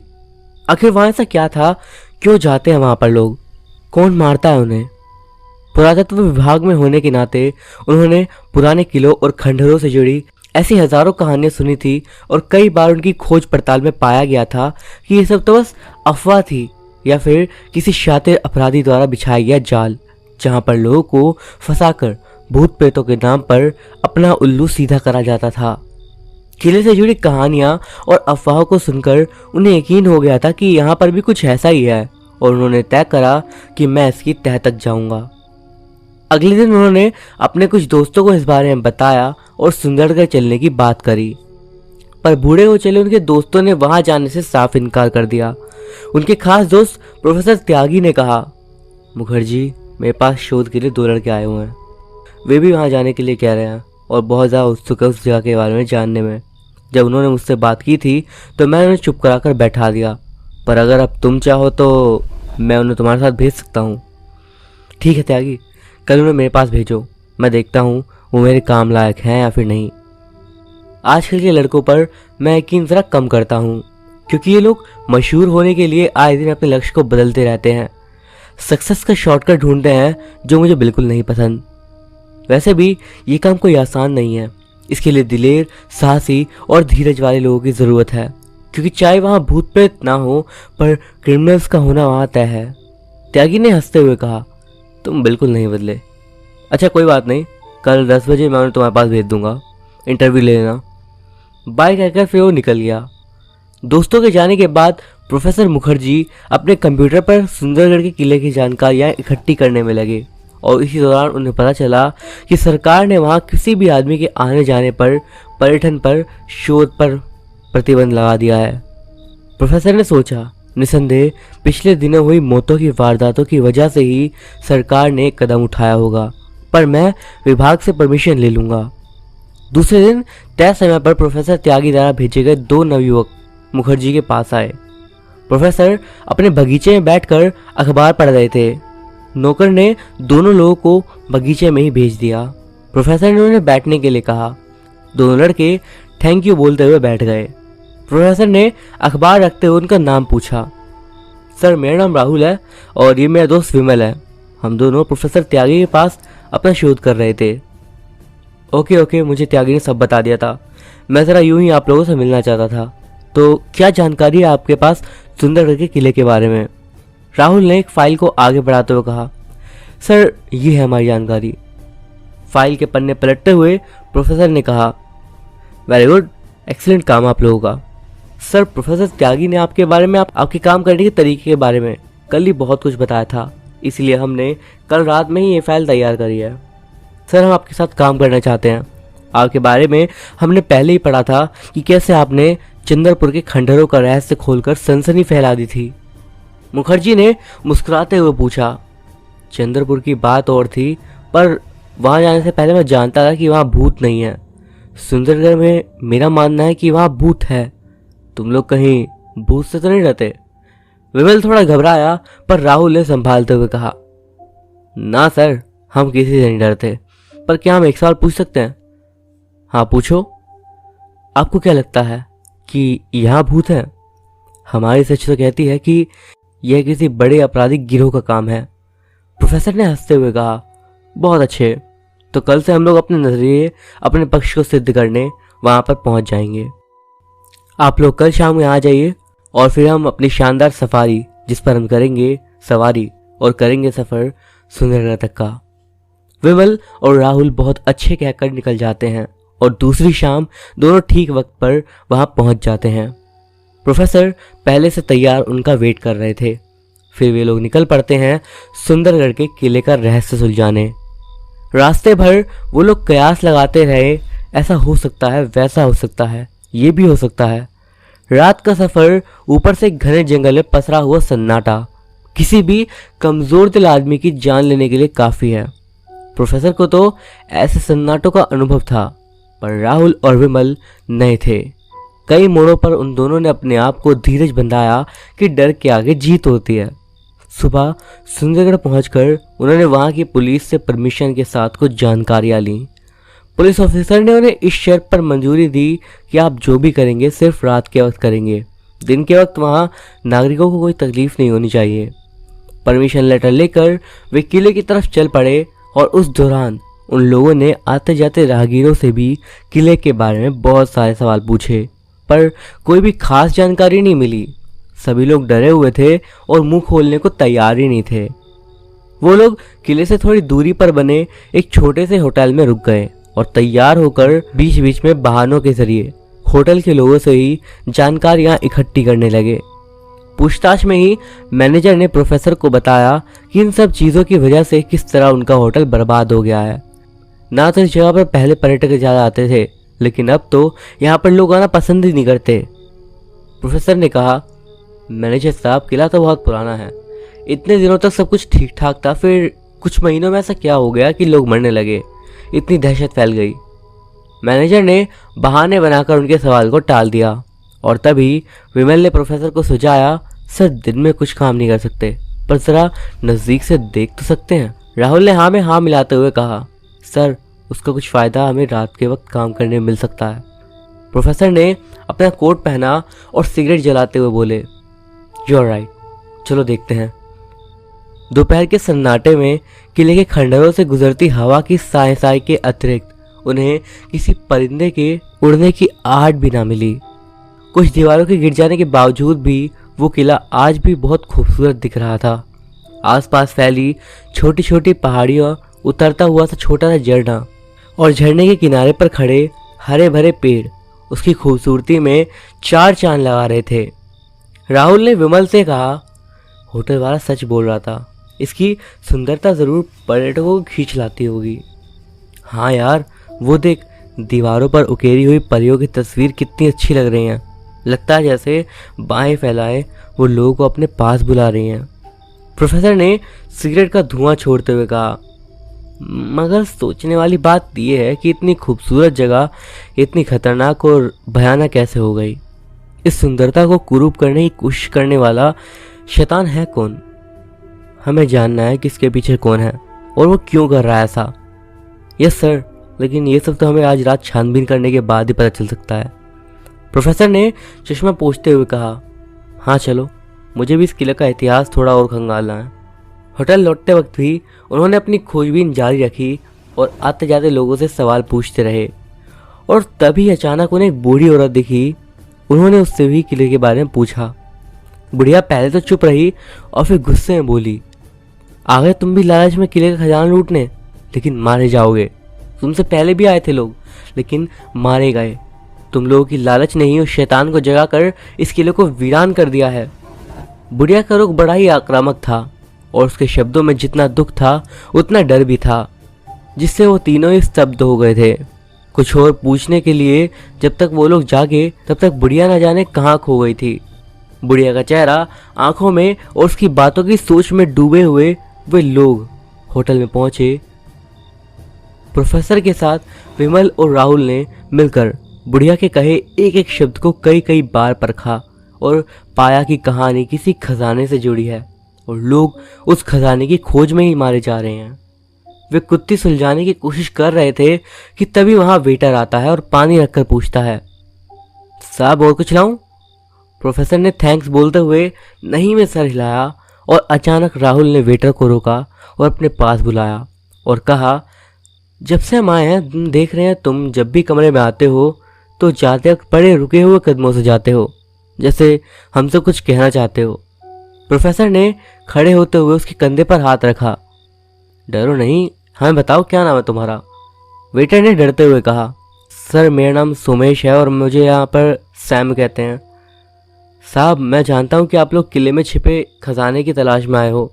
आपसे पहले कुछ लोग आए थे पर वो यहाँ से जा नहीं सके, इसलिए मैं कहना चाहता हूँ कि आप लोग भी यहाँ से चले जाइए। वो खजाना किसी को नहीं मिलने वाला।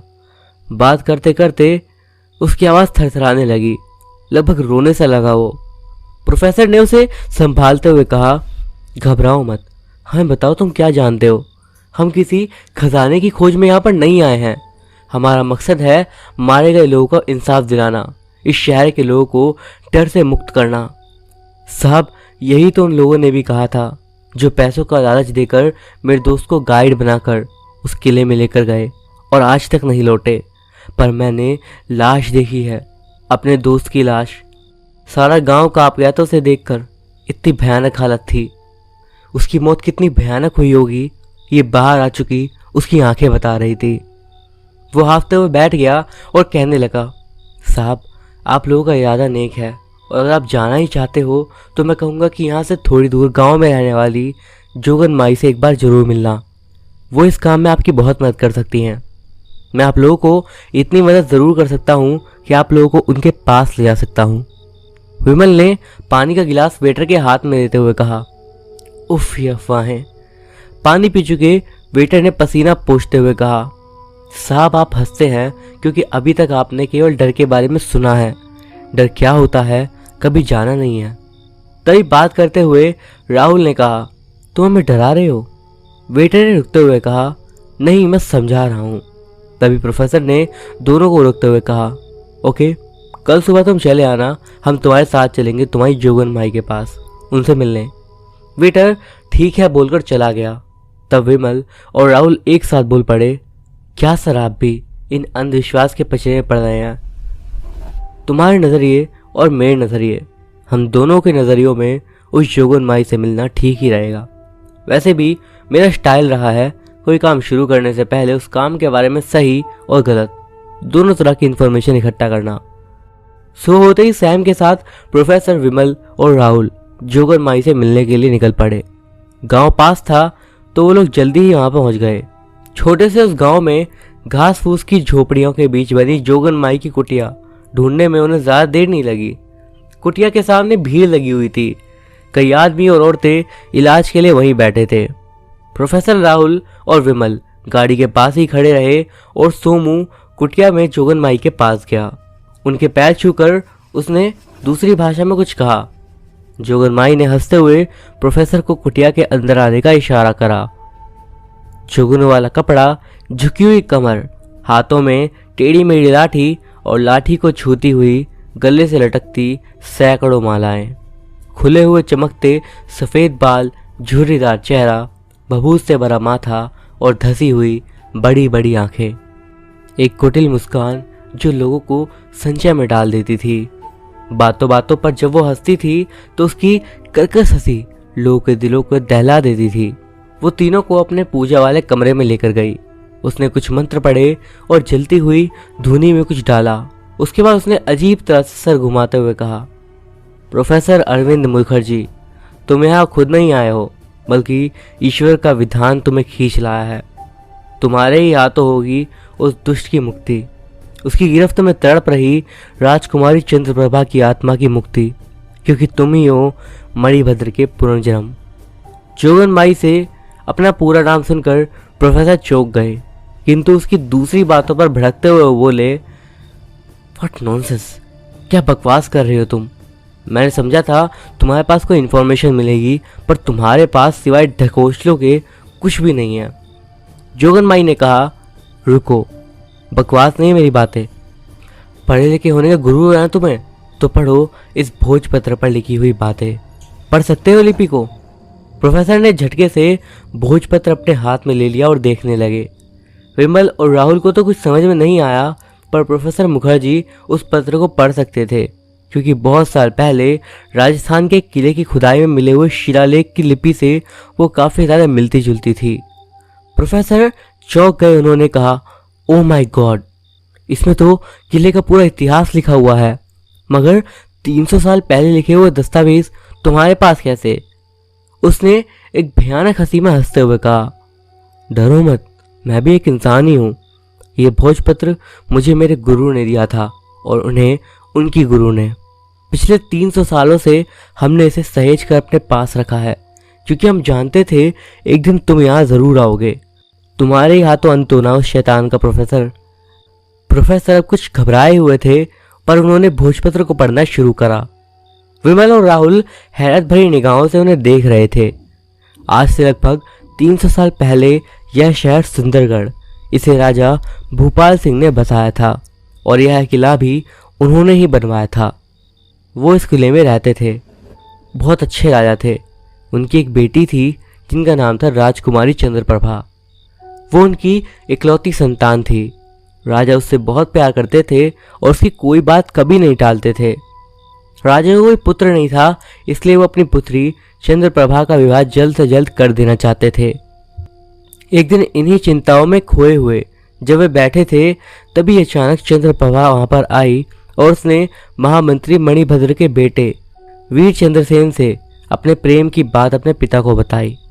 राजा बहुत खुश हुए और महामंत्री उनके विश्वास पात्र थे और वो चंद्रसेन को भी बहुत पसंद करते थे, इसीलिए वो विवाह के लिए तुरंत ही राजी हो गए। उन्होंने शीघ्र ही दरबार में जाकर ऐलान करा। ये बात सेनापति काली सिंह को बिल्कुल पसंद नहीं आई, क्योंकि वो भी राजकुमारी चंद्रप्रभा से प्रेम करता था और सेनापति होने के नाते राज्य का उत्तराधिकारी भी अपने आप को समझने लगा था। चंद्रप्रभा और चंद्रसेन की विवाह के बारे में सुनकर वो आग बबूला हो गया। एक पल में उसके सपने टूटने लगे थे। वो राजा के पास गया और उसने अपने मन की बात राजा से कही। उसने चंद्रसेन के बारे में भी बहुत कुछ बुरा भला कहा, जिससे राजा क्रोधित हो गए और उन्होंने उसे उसके दायरे में रहने के लिए कहा। काली सिंह वहां से चुपचाप लौट आया और वो गुप्त रूप से एक षड्यंत्र रचने लगा। उसने प्रतिज्ञा ली कि विवाह की तिथि के पूर्व ही वो चंद्रसेन और राजा भूपाल सिंह की हत्या कर देगा और राजकुमारी से विवाह कर लेगा और सुंदरगढ़ का राजा बन जाएगा। उसने कानों कान किसी को खबर नहीं लगने दी और अपने कुछ विश्वास पात्रों की मदद से सारी तैयारियां पूरी कर ली। विवाह से ठीक एक दिन पहले उसने चंद्रसेन को मार दिया और साथ ही राजा भूपाल सिंह की भी हत्या कर दी। राजकुमारी को उसने बंदी बना लिया और फिर विवाह करने के लिए मजबूर कर दिया। साथ ही प्रजा में उनसे झूठ बुलवाया कि उनके पिता की मृत्यु हृदयाघात से हुई है। इन घटनाओं से दुखी होकर राजकुमारी ने किले से कूदकर आत्महत्या कर ली। चंद्रप्रभा की मृत्यु से काली सिंह पागल सा हो गया। महामंत्री मणिभद्र उस दौरान किसी काम से राज्य के बाहर गए थे। गुरुवरों ने जब उसे सारा हाल बताया तो उसने सबका बदला लेने की ठानी। अपने इकलौते पुत्र राजकुमारी और प्रिय महाराज की मृत्यु ने उसे बहुत तोड़ दिया था। फिर भी उसने कुछ शक्ति इकट्ठा कर ली और काली सिंह पर हमला करने की कोशिश करी, मगर वो असफल रहा और उसके बचे कुछ साथी भी मारे गए। जान बचाकर वो किसी तरह काली सिंह की गिरफ्त से भाग निकला और अब वो असहाय हो गया था।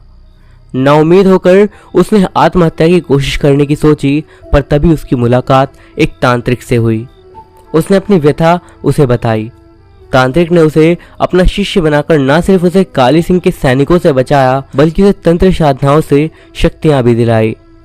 पुत्र शोक में जल रहे मणिभद्र ने जल्द ही तांत्रिक शक्तियों के बल से काली सिंह के सुव्यवस्थित हो चुके राज्य और जीवन में कोहराम मचा दिया। अब काली सिंह के लिए उसे मारना आसान नहीं था, इसलिए उसने भी एक सिद्ध अघोरी की शरण ली। अघोरी को शक्तिशाली बनने का नशा था। उसने अनेक दुर्लभ सिद्धियां प्राप्त कर रखी थी, किंतु उसका बूढ़ा जड़े शरीर अब उसका साथ छोड़ने लगा था। वो फिर से जवान होने के लिए एक विशेष यक्षिणी की साधना कर रहा था, जिसके लिए उसे एक नर बलि की आवश्यकता थी और संयोग से उसे काली सिंह मिल गया। उसने काली सिंह को आश्वासन दिया कि वो मणिभद्र से उसकी रक्षा करेगा और उसे चमत्कारिक शक्तियां भी देगा। काली सिंह को अघोरी डूबते का सहारा बनकर मिल गया था, इसलिए काली सिंह को कभी उस पर शक नहीं हुआ। वो उसका शिष्य बनकर साधना करने लगा और तभी एक दिन नशे में डूबे अघोरी ने उसे अपनी उपलब्धियों की गाथा सुनाते हुए उसे एक तिलिस्मी आईना दिखाया और उसके बारे में बताया कि इसके सामने ध्यान में बैठकर ठीक सामने बनने वाली परछाई में उतरकर व्यक्ति कोई भी कार्य कर सकता है, क्योंकि परछाई को कोई पकड़ नहीं सकता, रोक नहीं सकता, मार नहीं सकता, इसीलिए वो व्यक्ति अजय हो जाएगा। ये सब बताकर वो बहुत जोर जोर से हंसने लगा और फिर अचानक रुककर उसने कहा, इसमें कुछ खतरे भी हैं, वो मैं तुम्हें फिर कभी बताऊंगा। आईने के रूप में काली सिंह को अपने सपने पूरे करने की चाबी मिल गई थी और उसे हासिल करने के लिए उसने उसी रात नशे में धुत अघोरी की हत्या कर दी और वो तिलिस्मी आईना लेकर वो सुंदरगढ़ भाग गया। रास्ते में उसे उसके कुछ गुप्तचर मिले और उन्होंने पूछा, महाराज आप कहाँ चले गए थे? हम आपको ये सूचना देने के लिए ढूंढ रहे थे कि आप सुंदरगढ़ मत जाइए, वहां महामंत्री ने अपना शासन स्थापित कर लिया है। मूर्खों, तुम क्या कर रहे थे? महाराज, हमारे सिपाही लड़ते रहे पर सेना के पुराने सिपाहियों ने विद्रोह कर उसका साथ दिया और हम। काली सिंह जोर से हंसा और बोला, अब तुम लोग देखो मेरा कमाल, कैसे मैं अकेले मणिभद्र और उसकी सेना का इलाज करता हूँ। उस रात वो किले में घुसा और अपने महल में जाकर आईने का प्रयोग करा। उसने अपने एक खास सिपाही से कहा, जब तक मैं पूजा से ना उठ जाऊं तुम इस आईने की और मेरी रक्षा करोगे। साथ ही ये भी ध्यान देना कि किसी गलती से मेरे और आईने के बीच कोई ना आ सके। सिपाही ने पूरी सुरक्षा करी और काली सिंह काली परछाई बनकर रात के अंधेरे में सिपाहियों को मारने लगा। जल्दी इसका पता मणिभद्र को चल गया। वो सिपाहियों के साथ सीधा काली सिंह के कमरे में पहुंचा। काली सिंह के मुट्ठी भर लोग मणिभद्र का सामना ना कर सके और मणिभद्र ने पूजा में बैठे काली सिंह की पीठ में खंजर घोंप दिया। काली परछाई बना काली सिंह चीख मारते हुए उठा और वो तुरंत वहां प्रकट हुआ और उसने कुछ समझे जाने बिना ही मणिभद्र और सिपाहियों को मार डाला।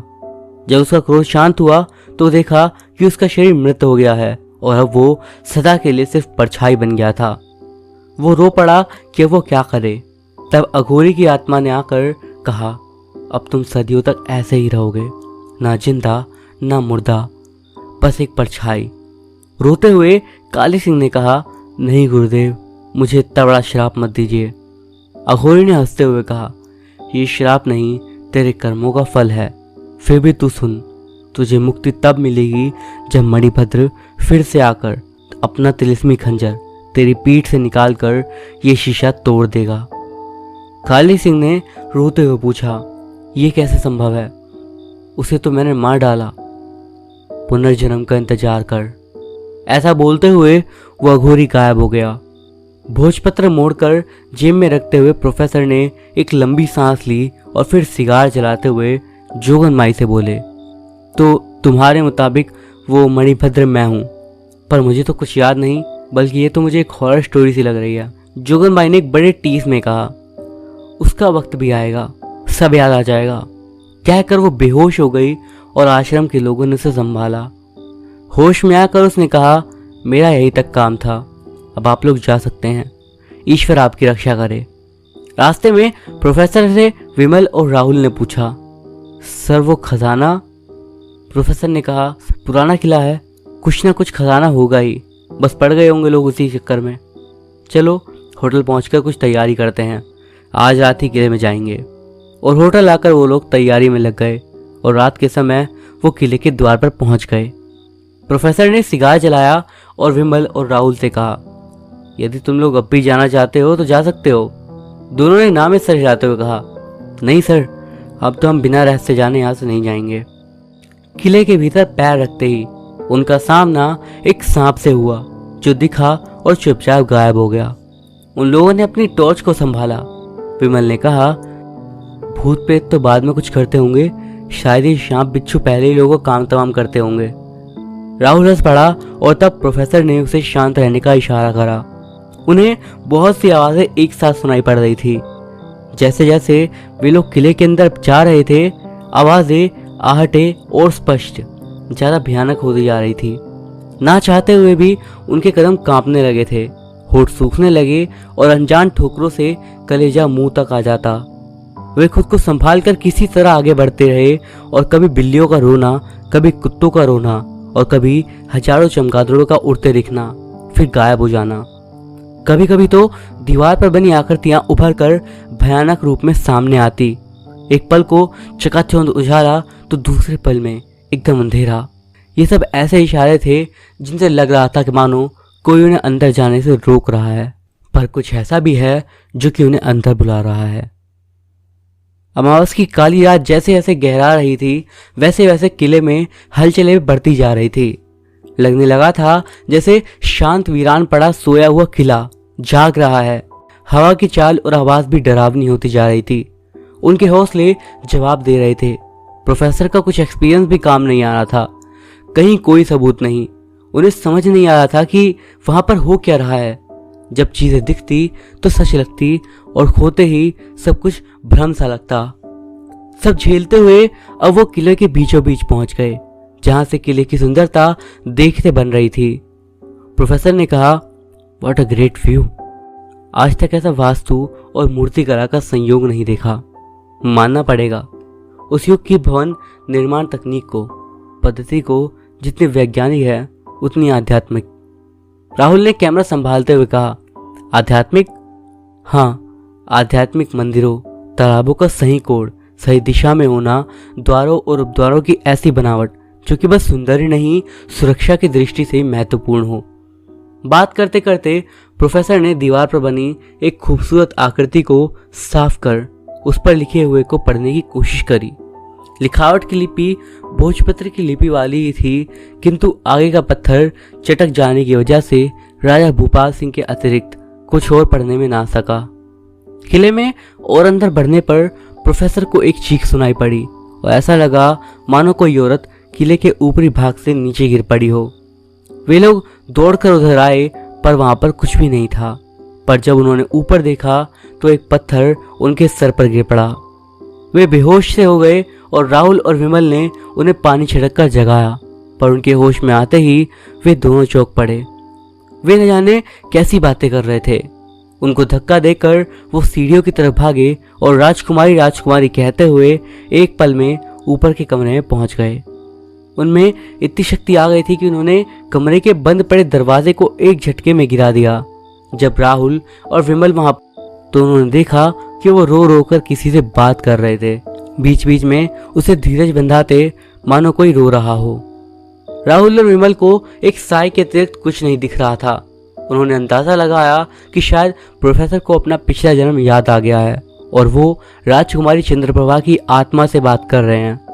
फिर वो साया उन्हें एक दूसरे कमरे में ले गया।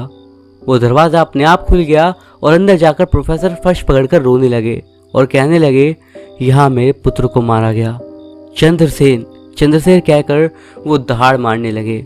और तभी राहुल और विमल को एक साया और नजर आया और वो समझ गए थे कि ये चंद्रसेन की आत्मा है। फिर अचानक ही प्रोफेसर को अपने इस जन्म और शरीर का भी ज्ञान हुआ और उन्होंने कहा, तुम चिंता मत करो, सदियों बाद ईश्वर ने मुझे मेरे अधूरे काम को पूरा करने के लिए भेजा है। अब मैं उसे करके ही यहाँ से जाऊंगा। आज सबको मुक्ति मिलेगी और उस दुरात्मा का अंत होगा।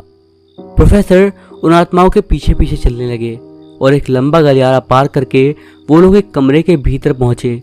वहां से आने के बाद वे एक तहखाने में उतरने लगे।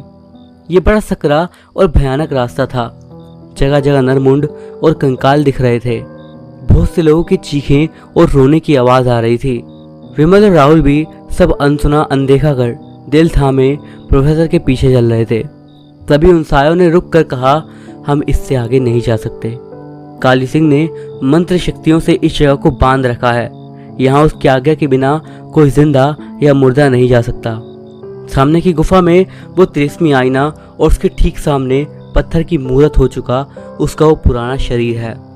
आपको पहले वो शीशा तोड़ना है और फिर वो मूर्त में गड़ा हुआ जादुई खंजर निकालना है जिससे आपने उसे मारा था। पर ये सब आसान नहीं है। आप एक सामान्य आदमी हैं और वो एक शक्तिशाली शैतान। हजारों आत्माएं उसकी गुलाम हैं जो आपका रास्ता रोकेंगी।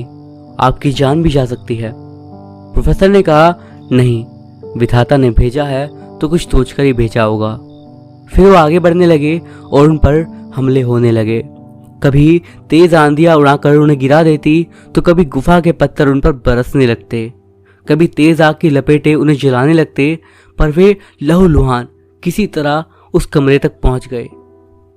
प्रोफेसर के पहुंचते ही गुफा का द्वार खुल गया। सारे तूफान शांत हो गए। एक भयानक परछाई उनके सामने आकर खड़ी हो गई। मणिभद्र, बहुत देर लगा दी। इंतजार मुझे भी था। आज हिसाब चुकाने आया हूं। मुझे वही पुराना सेनापति समझ रखा है। राजा हूं मैं इस अंधेरी दुनिया का। हजारों लोगों की बलि देकर मैंने शक्तियां प्राप्त करी हैं। बस तुम उस खंजर को निकाल दो और फिर मैं हमेशा के लिए अमर हो जाऊंगा। भले ही सदियां बीत गई हैं और तू शक्तिशाली हो गया है, पर तू मूर्ख आज भी उतना ही है। काली सिंह ने अपना कहर बरपाना शुरू करा। उसने पटक पटक कर दीवारों से सर भिड़ा भिड़ा कर पहले राहुल और विमल को लगभग मार डाला। प्रोफेसर उन्हें बचाने की नाकाम कोशिश करते रहे, जिसमें वो भी जख्मी हो गए। वे कुछ भी नहीं कर पा रहे थे, लेकिन वे हारे नहीं। हाथ पांव टूटने के बावजूद वे घसीट घसीट कर वे शीशे की ओर बढ़ते रहे और काली सिंह उन्हें रोकता रहा। उनसे कहता रहा, यदि अपनी जान बचाना चाहते हो तो पत्थर हो चुके मेरे शरीर से अपना खंजर निकाल दो, मैं तुम्हें और तुम दोनों लड़कों को भी जाने दूंगा। उसने प्रोफेसर को यह लालच भी दिया कि वो उसके बेटे और राजकुमारी की आत्माओं को भी अपनी कैद से मुक्ति दे देगा, पर प्रोफेसर ने उनकी एक नहीं सुनी, क्योंकि वो जान चुके थे कुछ भी हो ये मुझे मार नहीं सकता। अगर मैं मर गया तो उसकी आखिरी उम्मीद, अमर होने का सपना भी खत्म हो जाएगा। काली सिंह ने उन्हें कई यातनाएं दी और प्रोफेसर लगभग मरने की हालत में हो गए। काली सिंह भी डर गया, कहीं ये मर तो नहीं गया। पर तभी अचानक प्रोफेसर के शरीर में फिर से हरकत होने लगी और वो मंत्र पढ़ने लगे। ये वही मंत्र था जिसे पढ़कर सदियों पहले उन्होंने वो खंजर सिद्ध किया था, जिसकी गूंज से काली सिंह के कान फटने लगे, उसकी शक्तियां कम होने लगी। प्रोफेसर ने कहा, तेरे पाप का घड़ा भर चुका काली सिंह, पर आज तुझे मुक्ति दूंगा मैं। मणिभद्र वो आईना मत तोड़ो, मुझे परछाई बनकर ही जिंदा रहने दो। मगर देखते ही देखते मणिभद्र ने वो शीशा तोड़ दिया जिसे सदियों संभाल कर काली सिंह ने रखा था, जिसकी वजह से वो मरकर भी जिंदा था। फिर उन्होंने उसके शरीर से वो खंजर निकाल दिया और काली सिंह और उसकी काली परछाई गायब हो गई। अपने आप किले में रोशनी फैल गई और रोशनी के रूप में मुक्त हुई गुलाम आत्माओं ने उनका धन्यवाद करा। सब कुछ शांत हो चुका था। वे तीनों देर तक एक दूसरे का मुंह देखते रहे, जैसे वे सब एक दूसरे से पूछ रहे हों ये सब क्या था। अगर सच था तो दुनिया को क्या और कैसे बताएंगे, और अगर झूठ था तो ये लहूलुहान शरीर और ये जख्म कहाँ से आए। तीनों किले से बाहर निकले। सोमू, पुलिस और शहर के लोग उन्हें जिंदा देखकर हैरान थे, क्योंकि वो देख चुके थे कि वहां जाने वाला कोई भी कभी जिंदा नहीं आया, बस उसकी लाश ही आई। उन लोगों ने हमेशा मीडिया को सच बताया, पर किसी ने उनका यकीन नहीं करा, और उस दिन के बाद उस किले का दरवाजा सदा के लिए और सबके लिए खोल दिया गया, और उसके बाद कभी भी कोई दुर्घटना नहीं हुई। पर वे तीनों आज भी अक्सर उस रात की घटनाओं को याद कर कर कांप उठते हैं।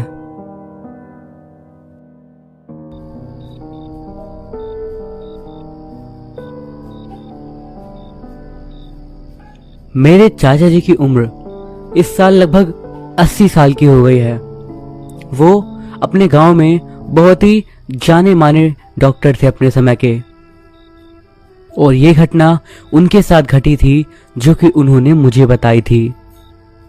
ये 1980 के आसपास का समय था और गर्मियों का मौसम चल रहा था, इसीलिए गर्मी अपने चरम पर थी और लोग उससे परेशान थे।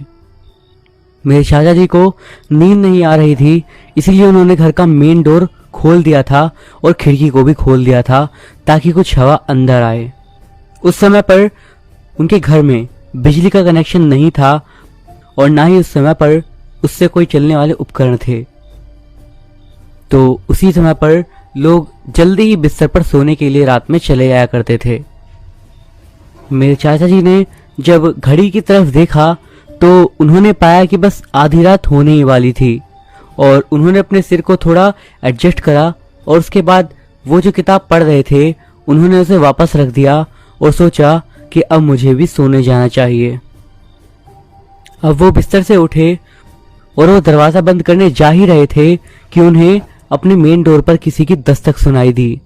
उन्हें लगा कि शायद कोई बीमार होगा या फिर कोई ऐसा व्यक्ति जिसे मदद की जरूरत होगी, क्योंकि अक्सर इस समय पर ऐसे ही लोग उनके घर पर आते थे।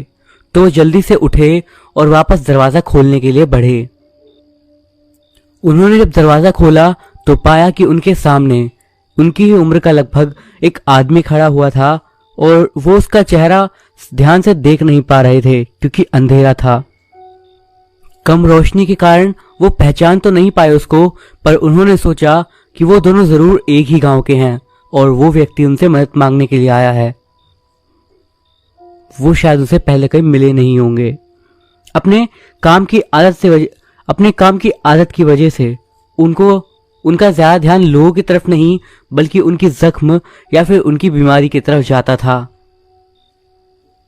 उस आदमी ने अपना हाथ ऊपर को कर दिया और मेरे चाचा जी ने फिर अपने हाथ में जो लैंप ले रखा था वो उसके जख्म के करीब लेकर गए देखने के लिए, और जब उन्होंने उसका जख्म देखा तो वो हैरान रह गए क्योंकि उन्होंने देखा कि उसके हाथ पे जो कट का निशान था वो काफी गहरा था और वो एक त्रिकोणाकार शेप में कटा हुआ था, यानी कि एक ट्रायंगल शेप में।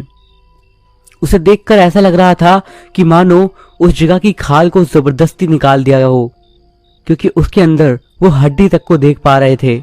काफी सारा खून और मांस उस व्यक्ति का गिर गया था। पर अजीब बात यह थी कि उसके घाव से अब खून नहीं बह रहा था। मेरे चाचा भी अब परेशान हो गए कि क्योंकि उन्हें लग रहा था कि ये घाव शायद अब और बुरा हो जाएगा। तो उन्होंने उस व्यक्ति से इतना कहा कि वो उसे फर्स्ट एड देने की पूरी कोशिश करेंगे, लेकिन उसे ट्रीटमेंट के लिए हॉस्पिटल जाना ही पड़ेगा। जब उस आदमी ने ये बात सुनी कि उसे शहर में हॉस्पिटल जाना पड़ेगा, तब उसके चेहरे के हाव भाव थोड़े से कुछ बदले हुए से प्रतीत हुए, मानो वो वहां से दूर ना जाना चाहता हो। मेरे चाचा जी ने इस बात पे ज्यादा ध्यान नहीं दिया, क्योंकि ज्यादातर गांव वाले ऐसे ही थे जो अपने घाव या फिर बीमारियों की ज्यादा परवाह नहीं करते थे और चाहते थे कि उनके सारे रोग यहीं पर ठीक हो जाएं। उन्होंने बस अपनी गर्दन को हाँ में हिलाया और उसके बाद अंदर चले गए अपना फर्स्ट एड किट लेने के लिए। उन्होंने अल्कोहल की मदद से उसके जख्म को डिसइंफेक्ट करा और उसके बाद जब वो उसके जख्म को देखने की कोशिश कर रहे थे तो उन्हें लगा कि मानो वो व्यक्ति अपना हाथ झटक रहा हो, जैसे उसे दर्द का डर हो। उन्होंने उसे थोड़ा सा समझाया और उसके बाद उसके जख्म को सही से साफ कर उसमें टाके लगाने के बारे में सोचा।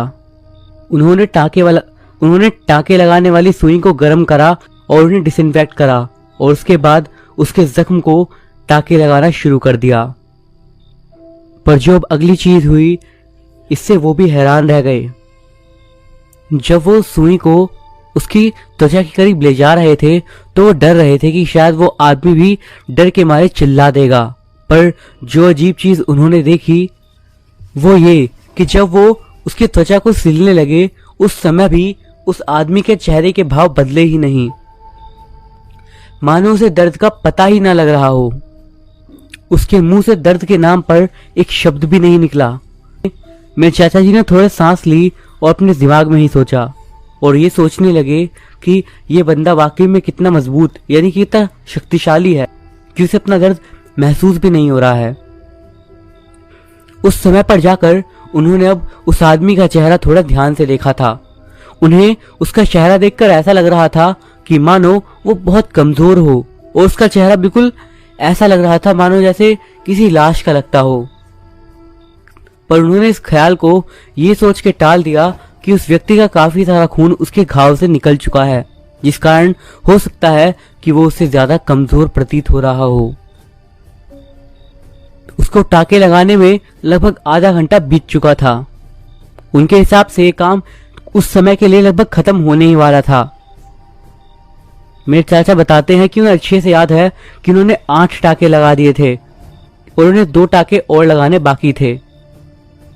उसके बाद वो धागे को काटने वाले थे, लेकिन तभी वो आदमी एकदम से ऊपर आसमान की ओर देखने लगा और ऐसे करने लगा मानो उसे काफी ज्यादा दर्द हो रहा हो। उसने उस सुई को फौरन खींचा और उसके बाद ऐसा लगने लगा कि वो बस कहीं जाने की जल्दी में हो। मेरे चाचा भी ये देखकर हैरान रह गए और वो उसको घूरते रहने के अलावा और कुछ ना बोल सके। उन्होंने देखा कि वो सुई अब भी उसकी खाल में फंस गई थी और वो धागा भी उसी से लटक रहा था। इससे पहले कि वो कुछ बोल पाते, वो आदमी एकदम से खड़ा हुआ और चिल्लाने लगा, बहुत देर हो गई, बहुत देर। इसके बाद वो एकदम से वहां से भागा। मेरे चाचा के मन में एक ही समय पर हैरानी और डर दोनों ही भाव पैदा हो गए। वो उसके लिए परेशान थे और इसीलिए वो भी उसके पीछे पीछे दौड़े और जैसे ही वो दौड़कर अपने दरवाजे तक गए तो उन्होंने देखा कि वो आदमी वहां से गायब हो गया था, बिल्कुल ऐसे कि वो वहां पर कभी था ही नहीं। मेरे चाचा जी ने काफी लंबे समय तक इस बारे में सोचा, पर उन्हें कुछ भी समझ में नहीं आया। वो बस कंफ्यूज से थे। उन्हें बस लग रहा था कि शायद वो कहीं किसी आत्मा से तो नहीं मुलाकात कर लिए, यही सोचकर वो अपने घर के अंदर आ गए और वो उस लैंप को बुझाकर वापस से सोने के लिए जाने ही वाले थे कि उन्हें एक बार फिर से अपने दरवाजे पर एक दस्तक सुनाई दी। इस बार जो आदमी आया था वो उनकी एक जान पहचान का ही था और वो एक छोटा सा लक्कड़हारा था जो कि पड़ोसी गांव में रहता था। उन्हें पता लगा कि उसकी वाइफ को लेबर पेन हो रहा है और इसीलिए वो उन्हें बुलाने आया था। इसीलिए वो उसके साथ फौरन ही वहां से निकल दिए। उन्हें लगभग 20 मिनट का समय लगा दूसरे गांव में पहुंचने के लिए, क्योंकि वो ज्यादा दूर नहीं था। और जब वो उस आदमी के घर पर पहुंचने ही वाले थे तो उन्हें दरवाजे के पास आते ही एक बच्चे की किलकारी मारने की आवाज सुनाई दी। जब उन दोनों ने इस आवाज को सुना तो दोनों ही काफी ज्यादा शांत हो गए, क्योंकि वो भागकर इसीलिए वहां पर आ रहे थे। जब वो घर के अंदर गए तो उन्होंने देखा कि उस लक्कड़हारे की बीवी और उसका नवजात लड़का वहां पर लेटे हुए थे। अब इसके बाद मेरे चाचा जी ने वो सब काम करे जो कि एक बच्चे के जन्म लेने के बाद करा जाता है, और उसके बाद उसकी मम्मी का जख्म भी ठीक करा। पर जिस वक्त वो बच्चे को डिसइंफेक्ट करने की तैयारी कर रहे थे, उन्होंने एक बहुत ही अजीब चीज देखी। उन्होंने देखा कि उस छोटे से बच्चे के हाथ पर एक लाल कलर का बर्थ मार्क है। उसमें उन्हें एक लाल रंग का धागा सा दिख रहा था और ऐसी कुछ लाइंस थी जैसे कि उस घाव में थी जो कि उन्होंने कुछ ही देर पहले उस आदमी का सिला था। सबसे अजीब बात यह थी कि उसमें जो आखिरी निशान था वो बिल्कुल उसी धागे की तरह था जो कि उस आदमी की खाल में उलझा हुआ रह गया था। मेरे चाचा इस चीज को देखकर एकदम हैरान रह गए और सोचने लगे कि उन्होंने आखिर क्या चीज देखी है, और तब उन्हें समझ में आया कि उस बच्चे के साथ आखिर क्या हुआ था, और उन्हें यह भी समझ में आ गया कि वो आदमी इतनी जल्दी में क्यों था। जल्दी में क्योंकि उसे पता था कि वो अपना पुनर्जन्म गवा सकता है। मेरे चाचा जी ने ऐसी कई सारी कहानियां सुनी थी, पर पहली बार वो ऐसा कुछ अपनी आंखों से देख रहे थे। इसके बाद से वो उस आदमी से अपनी जान पहचान को अच्छा खासा बढ़ा लिए। भले ही वो एक गांव में नहीं रहते थे, पर वो अक्सर उनसे मिलने के लिए जाते थे और वो उससे बेहद प्यार भी करते थे। काफी समय बाद जब मैं भी गांव में गया तब मैं भी उस व्यक्ति से मिला था जिसका नाम मोहन था, और मैंने भी जब उसके हाथ पर देखा तो देखा कि उसके हाथ में अब भी वो निशान बिल्कुल वैसे का वैसा ही है। क्या लगता है आपको, क्या ये वाकई में एक पुनर्जन्म का किस्सा था या फिर बस एक कोइंसिडेंट? इस बारे में अपनी राय कमेंट्स के माध्यम से जरूर दीजिएगा।